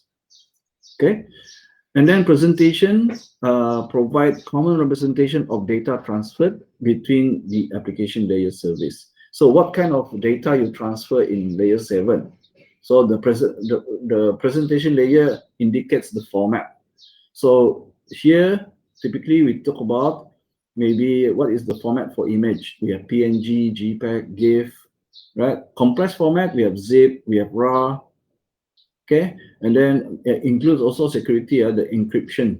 If you encrypt your data, that is a presentation as well. Then video, what we have, MPEG, AVI, MP4, right? And then if you talk about audio format, then we have the MP3, okay, FLAC, things like that. So these are all the representation of the data, okay?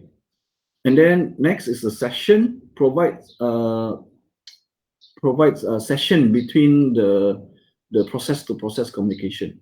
So for example, if you log into Facebook, right? The moment you log into Facebook now authenticate you, and they will know that you are who you are. And as long as you're logged in, there is a session between you and Facebook.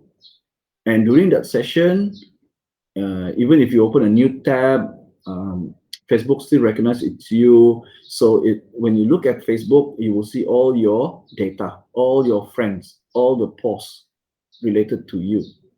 So the moment you're authenticated, you're logged in into Facebook, you are in a session between your computer and Facebook server, right? The moment you terminate the session means you log out from Facebook, then Facebook don't know you anymore. So no matter how you open Facebook, you can't see any of your data. So this is termed as the session, okay? The session between the client and the server. Okay, it normally involve authentication. Once you're authenticated, then session starts, right? And then you can terminate session. Usually, you log out. And then we have transport. Okay, transport defines services to segment. Segment means divide your large data into pieces, and then transfer. And then at the destination, those pieces are reassembled back again to recreate the data. And then we have network. Network here involve routing.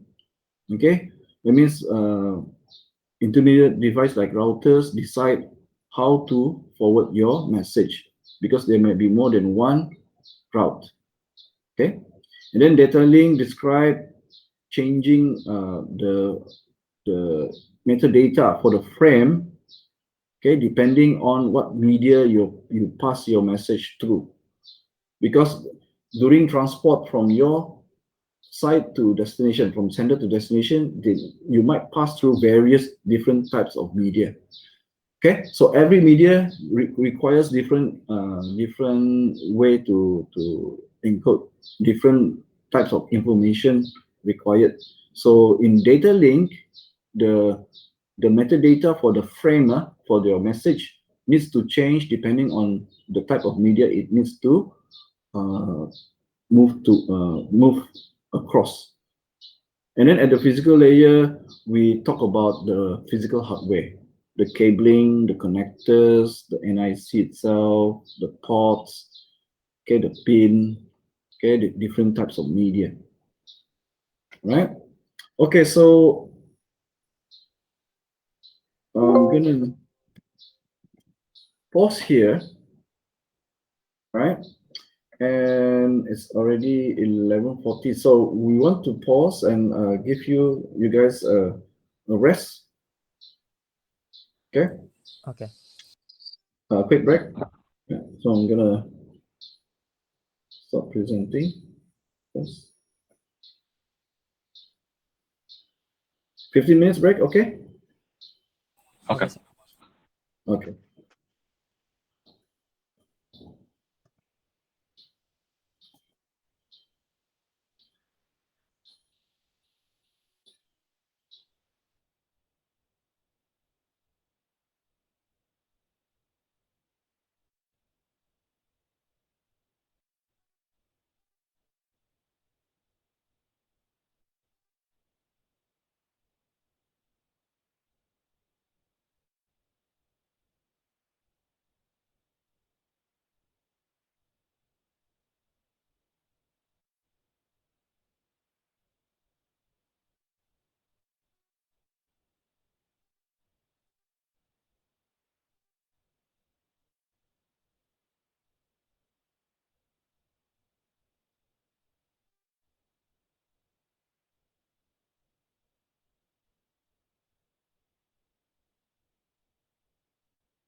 Hey everyone, welcome back to another roundtable discussion. Welcome to 2021, and today we're going to talk about stock market valuations as of now in January 21 around Asia and the US. So we have 5 markets that we want to cover today: Singapore, Malaysia, Hong Kong, China, and the US. And the reason why we want to do this is to find out, how expensive or cheap these markets value. So actually the Singapore market is generally still cheap. So why am I using PB ratio instead of P ratio? Is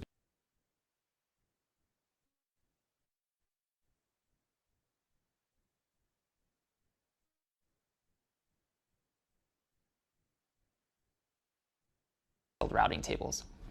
The purpose of these routers is mainly just to take traffic originating from inside the home or office LAN and to forward it along. Duplex communication is the now 8-bit field that indicates how many router hops a datagram can traverse before address or the numbers 0/20 link state the address out. In this video, the second flag. This way, the other side always knows what has been received. Once one of the devices involved with the TLS protocols, it sees that sent out of the interface that computer. This time informing that's 7 packets. Text record is often used records served by this client. With one-to-many NAT, we've talked about how what was essentially After business ends at a demarcation point, which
Hello, welcome back. Right, so I'm going to continue with our lecture, yeah, and I'll have a look at your tutorial and discuss it later on. Okay, so we were here. You can see that reference is being crossed out. Okay, so the correct way to talk about TCP/IP is that it is a protocol model. That simply means that it is an implemented model as compared to the OSI model, which is a reference model. So if you want to build a real model, for example, TCP/IP, then you will refer to the OSI model, for example, because it's the reference model. So you have a set of documents explaining each of the layers within the OSI model, and then you take the effort to build an implemented version, right? So when we compare, TCP/IP model is simplified, but it doesn't actually ignore any of the model within the OSI model. It's simply that some of the layers in OSI model is actually combined to form one single layer within the TCP/IP model.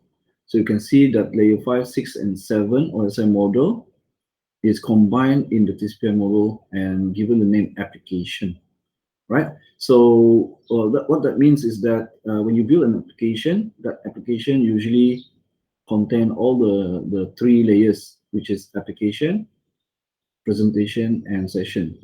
Take an example at the web browser.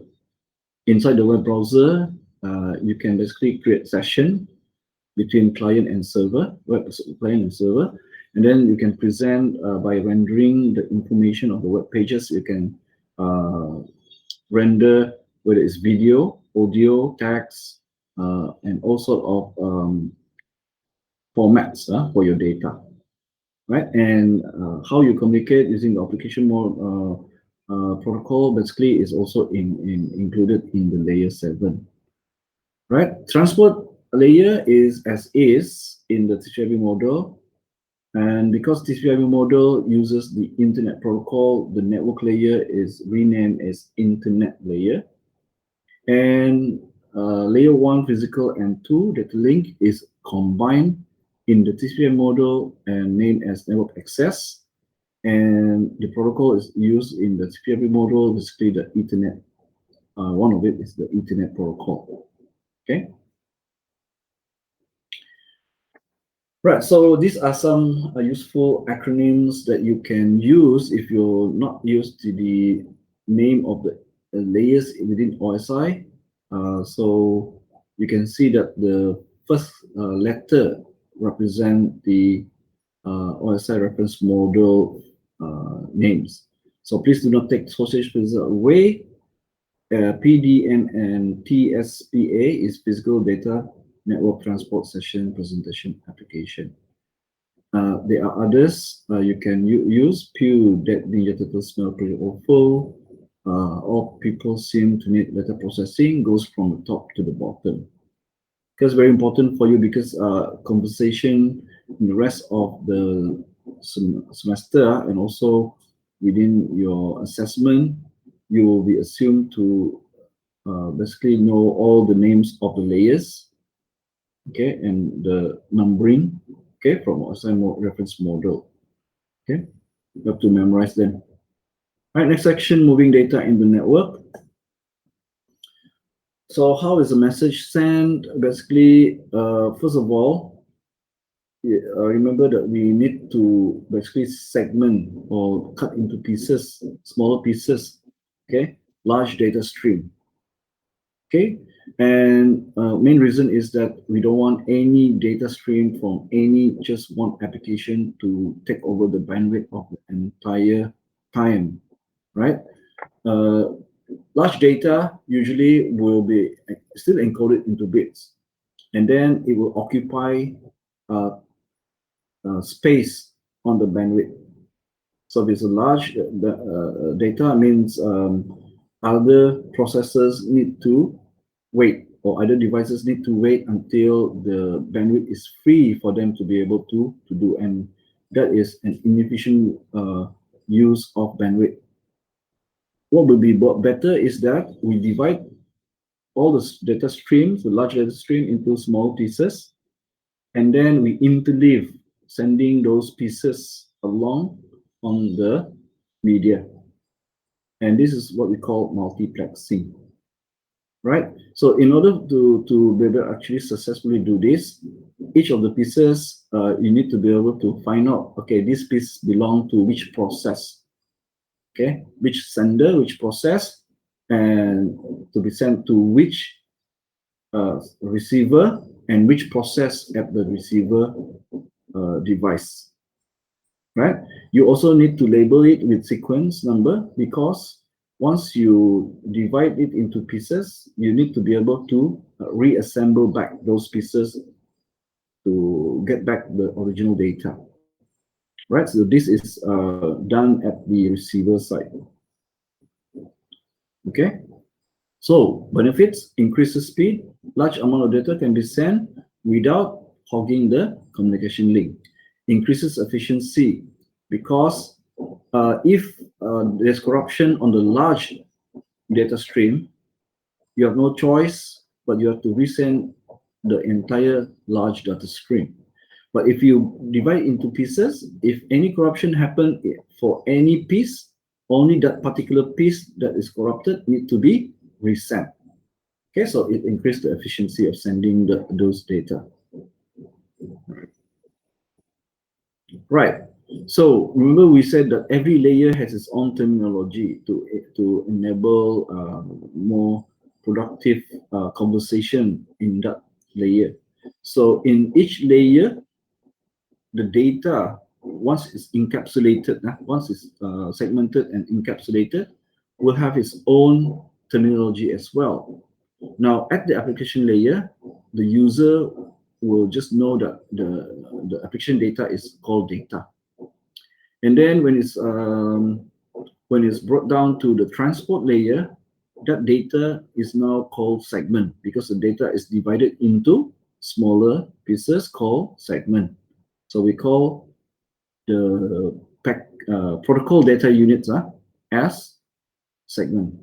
And then when it's passed down to the network layer, again, because it's now attached, encapsulated with the network layer header, we call that PDU packet. And then it's passed down to the data link layer. And here again, the data link header is attached, and trailer also attached at the back of the data, which you can see here at the diagram. So now we call that PDU frame. And when it's passed down to the physical layer, where we convert all the digital data into bits necessary to be encoded into the signaling for the media, we call this bits. So this is very useful for us, because depending on what we call the PDU, we know at which layer we are talking about. So we start referring to the PDU as segment. We know that we are talking, our conversation is at the transport layer. Okay, so if we talk about the PDU in terms of packets, now we know our conversation is at the network layer, right? Right, so here this diagram talks about encapsulation versus de-encapsulation. The data, as it's passed down the layers, each layer, because of the requirement of the functionality of that layer, needs to add or encapsulate its own header information to that data. Okay, so you can see that every layer will add on its own header. At layer 2, data link layer, on top of attaching, encapsulating its own header in front, it also attach a trailer at the back of the data, right? Now the opposite happens as the data reach the destination. At each layer, the layer will remove its own header, or we call this process de-encapsulating the data. until when the data reaches the application layer, where all the data has been reassembled at the transport layer and remove the transport layer header, then we get the original data back to the data stream for the application. Right? So encapsulation is a top-down process, whereas de-encapsulation is a bottom-up process. Okay? Right? So the opposite happens. We receive the bits, then at the data link layer, the frame remove the header and the trailer. At the network layer, remove the packet header. At the transport layer, remove the segment header and reassemble them based on the segment numbering. And then finally, at the application layer, we get back our data stream. Right. So we talk about the requirement to know the sender and the receiver address. Why? Because we want to uniquely identify the device or destination that we want to send our data. And if we expect a reply, the receiver also needs to know the sender address. Okay? Right, so here we can see that we lay out horizontally the layer earlier on we talked about. We have the physical, data link, network, transport, and upper layers. Okay, so there are three very important addresses that we have to be aware of. It involves the data link layer, network layer, and transport layer. At the transport layer, because it's responsible to identify the process the data belongs to, there is an address called the port address. This identifies the process from the sender and the process at the receiver side. So we know which two processes are communicating to each other, and we use ports to identify. And at the network layer, we need to know the destination address and the sender address in terms of the internetwork itself. So remotely, we need to maintain so that the routers at the junction in between all the networks between the sender and receiver knows how to forward the message. We need to have this logical network address. Okay, in TCP/IP, the logical network address is called the IP address. And then at data link layer, it works within the LAN, within the local area network. Inside the local area network, we have a switch connecting all the end devices. The switch do not recognize logical address. The switch only recognize physical address. And in our TCP/IP network for Ethernet, this physical address is called the MAC address. Okay, so MAC address is used within a LAN, and then the IP address or logical address is used in a wide area network. Okay, in the internetwork. When we connect network together, right, then IP address is used. Within each individual network, only MAC address is used. Right? You can see here, when we cross between networks, here is one network, here is one network, here's another network between two routers. So when we need to transfer our message across networks, then we need to use IP address. And we need both the sender IP address and the destination IP address. Right? So for IP address, we have the host part that is uniquely identifying the individual device. And then we have the network part. This uniquely identify the network that device belongs to. And in fact, intermediate device like router will make use of network portion of the IP address in order to know where it should route your packet, right? So it should maybe it has is connected to multiple networks. So in order to know, okay, which network should I pass to? So it looks at the network portion of your IP address, and then it knows, okay, based on the network portion, it should go to this network, for example. Okay, when we are still in the same network, in the same local area network, you will notice that the network part of your IP address are the same. For example, this PC1 and FTP server is located within the same local area network, within the same LAN, so within the same network, right? Since they are in the same network, the network part of the IP address should be the same. Okay, if you start to see that they're not the same, then you know they belong to different networks.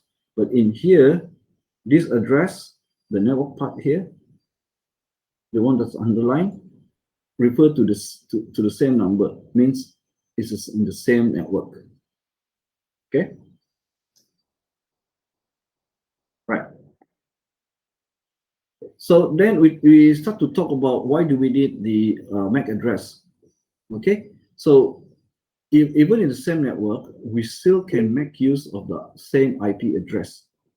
Okay, we can still use IP address to refer to hosts within the same LAN, but the device that we use to connect the end device together to form the LAN does not understand network address.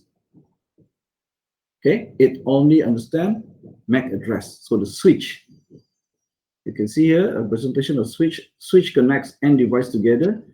Although our device, because it go all the way to layer 7, our device can make use of IP address, but within the LAN, the intermediary device that connects our device together to form the LAN only understand MAC address or physical address.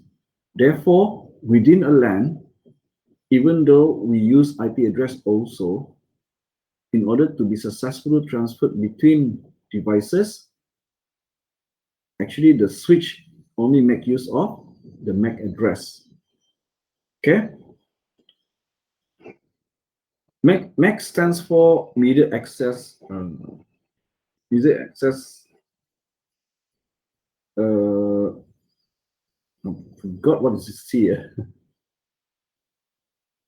Media access control, I think, yeah. Media access control. So MAC stands for media access control, and it's the address, the hardware address that is burned into your NIC.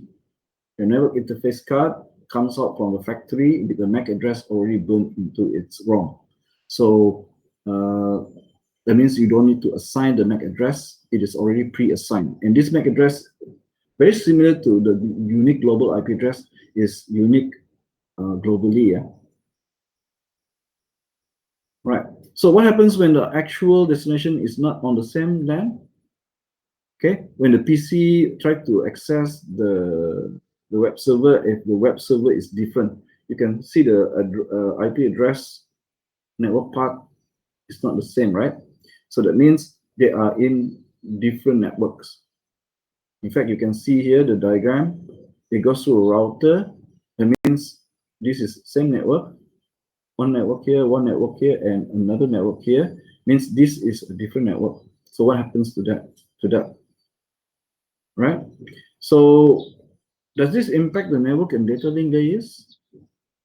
Right? What happened is now that when your computer detects that it's not the same address, it doesn't belong in the same network, it will, instead of because it knows already it's not in the same network, so the device will send it to the router, which acts as the gateway. The router is known as a gateway if the router is the one that is allowing network from that LAN to go to other network. So when your device detects that the receiver address is not in the same network by looking at the network address, then it automatically sends it to the gateway address, which is this router interface here. And then when it reaches here, the router will then make use of a routing table to forward it along. Okay, to this router will then route it to here, and then this router knows that, oh, okay, I'm directly connected to this network here. So then it will pass it to the switch. The switch will use the MAC address, okay, for which this IP address is connected to, and then send it to the web server. Right? Right. So we call that interface leading to this gateway router here as a default gateway. Okay, and this is called interface because this port here will be assigned with the gateway address. Okay, this part here. Okay, so how does the computer know that it's the gateway address? Well, if it's manually administered by the network administrator, administrator will go to your computer and fill up the gateway address part with the address of this interface. Well, if you're using the automatic discovery, which is the DHCP server will populate your network interface configuration with this gateway address. If you don't provide the gateway address, then this device will not be able to send any message remotely. It can only send in a message inside its own LAN. It cannot send to any device outside of LAN. So the default gateway address is very important to be configured if you wish to allow communication with outside your own network. Right? Yeah.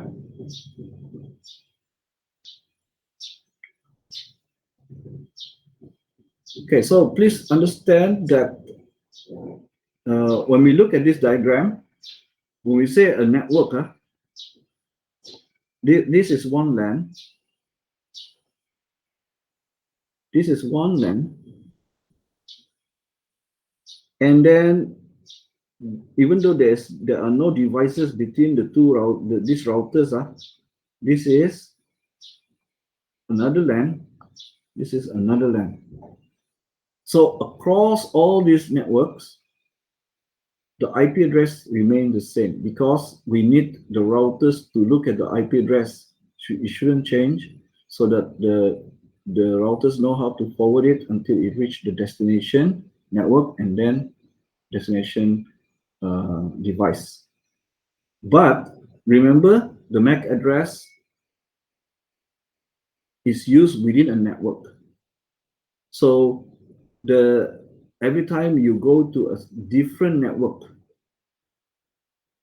the MAC address will change depending on which network it is in. Okay, for the case of this PC1, the destination MAC address will be the MAC address of this interface, this gateway address.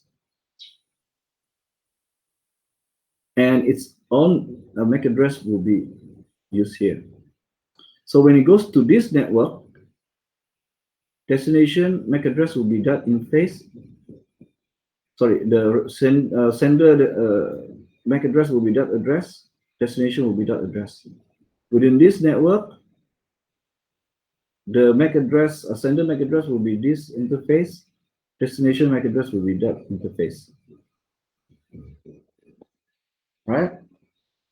And then finally, when you reach the destination network, the source MAC address will be this.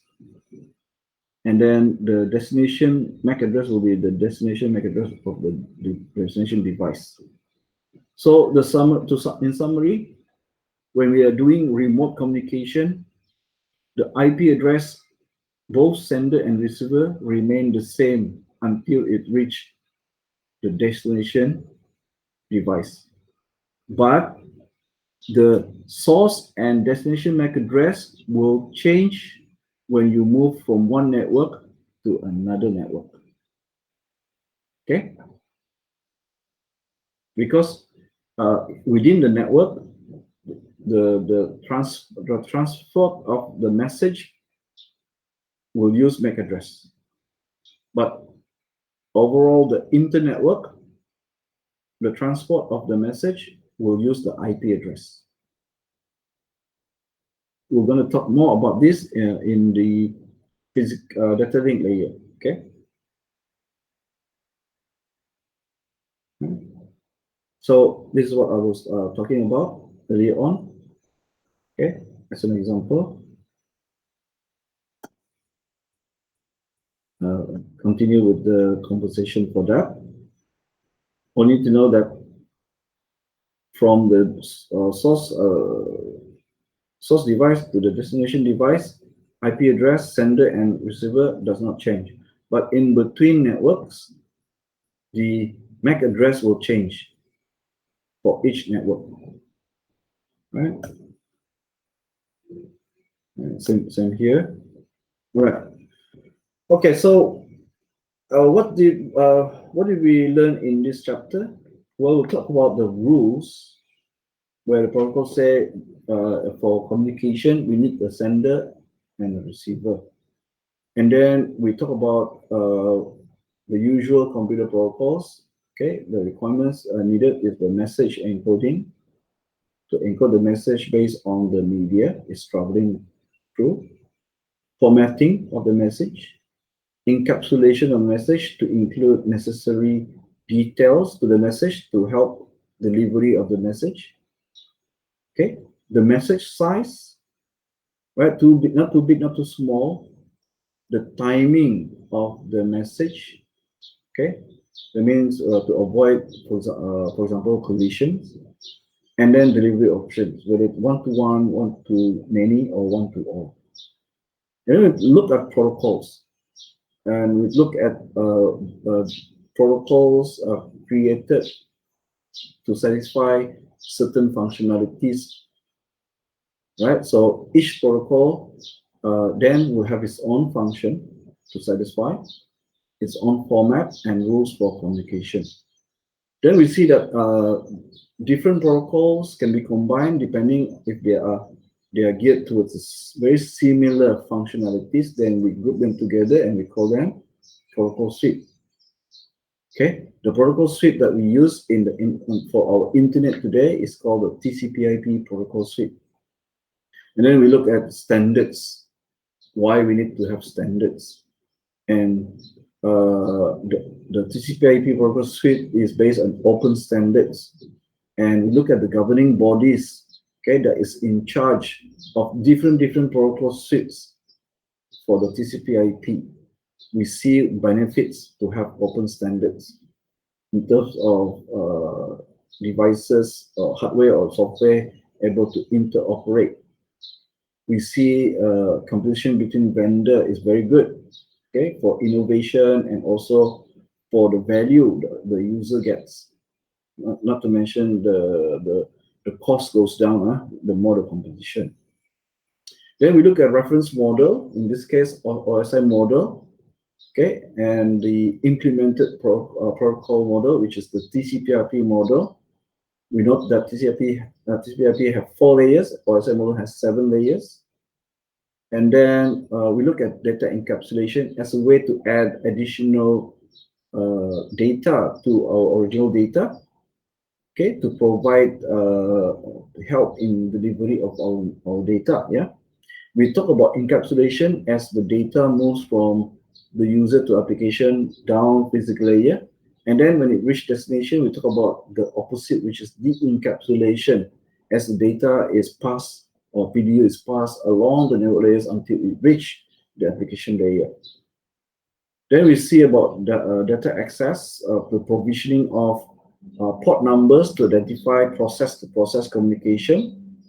Then we look at IP addresses required for inter-network data delivery, okay, from sender to a remote receiver.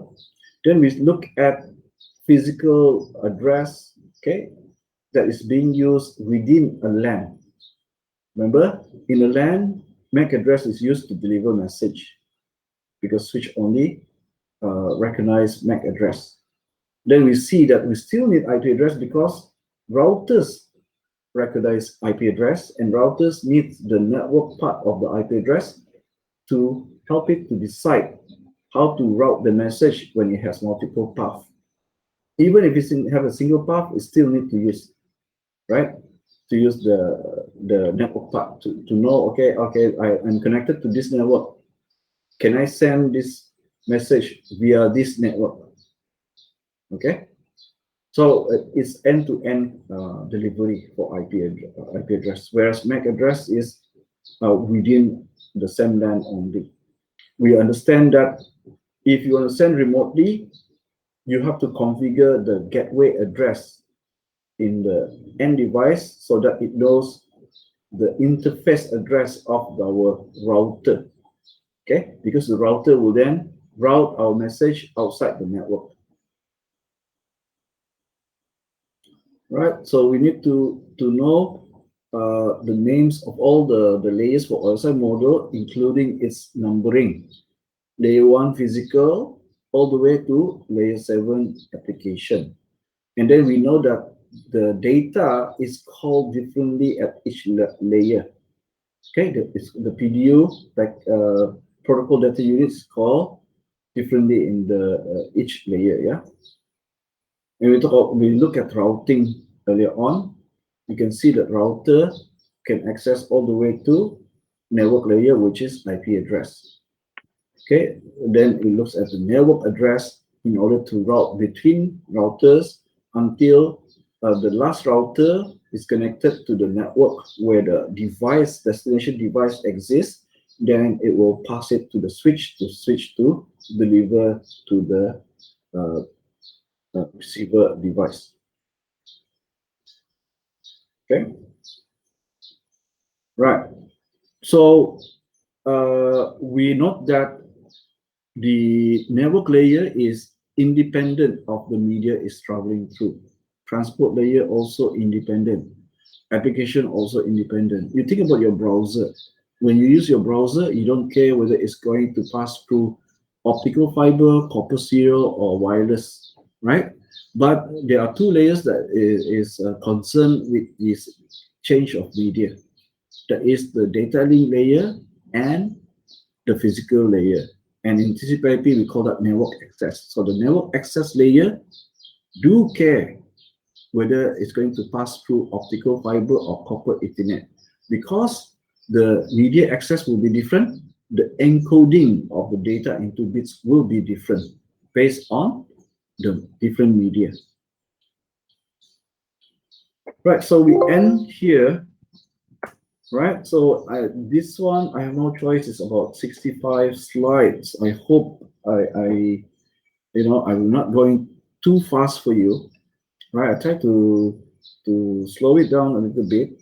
That's why we overrun into our tutorial section.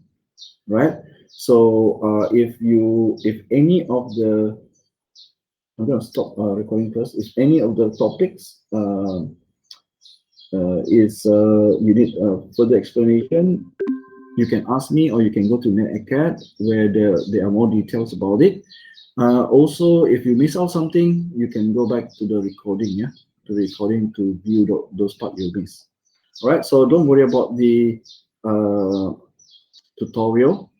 Okay, I will will go through your tutorial and check your tutorial, and then I will make sure in the next tutorial I will make some comments on the answer.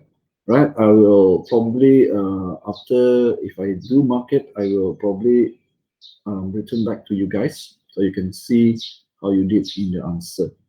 Right, so hopefully next week the slides will not be too much.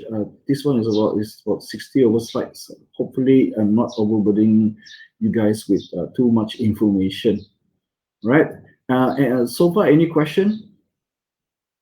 Oh, IP Sir. address, identify each LAN. Yes, because IP address is divided into the network part and the host part. The host part of the IP address identify the host itself.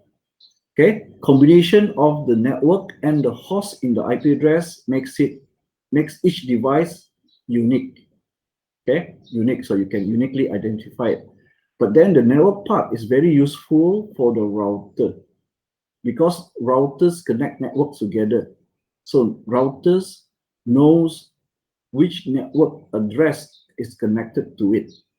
So when your message with a destination IP address reaches a router, the router will look at the network part of the IP address. In fact, the destination IP address. So when you look at the network part, it can now decide, due to it having a routing table. Within the routing table, it knows which network is plugged in into the network. So it now can decide, okay, this is the network address I need to deliver to. So it looks at the address routing table and it says, okay, match this one. So this is that interface. Then it will route it towards that interface. What happens if there's no such network inside its routing table?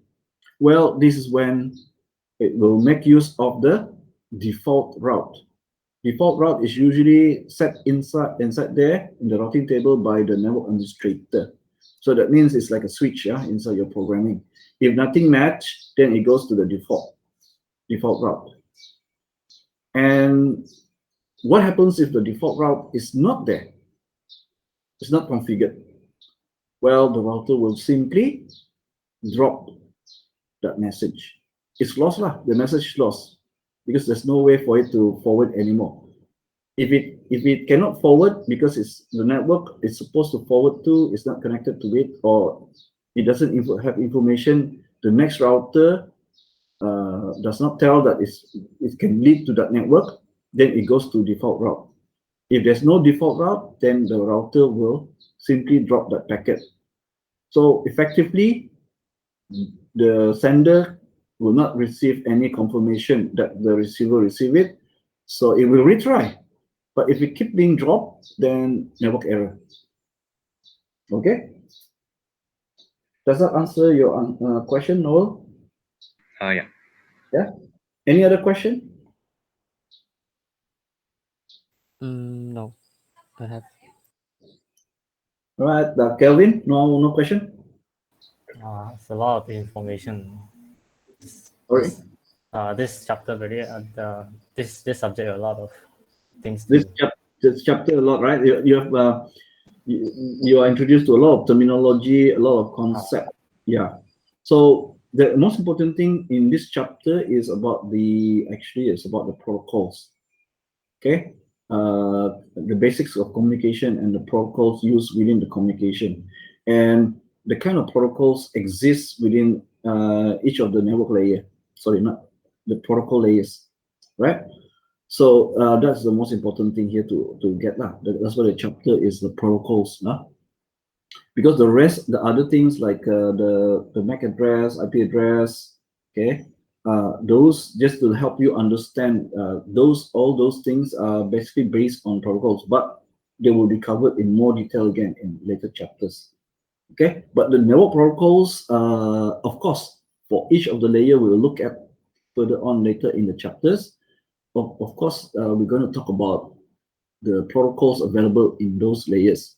Okay, but here overall, think about the reason why we have all these layers, and the reason why it's good to have protocols for communication, right? And how those protocols, even though they're in separate layers, they can still work together. Okay, work together between layers, and each layers have its own responsibility, and you can say functions and responsibilities, and the protocols that governs the execution of those functionalities will be explained in more detail for later in the specific chapters. Right, Farah, any question, Farah? No. Okay, so yeah, I think that's it for our lecture. So if you're wondering, okay, about the tutorial, you can continue on the tutorial 2. Tutorial 1, I will this week I hope within this week I will go through it and mark it and then I will return back to you, and maybe I will highlight those questions that I find most commonly you guys have difficulty with. All right, so thank you for today. So Okay, we sir. start tutorial 2. You can continue to do the tutorial 2. We Tutorial 1, I discuss. will look through and discuss later. Okay? Okay.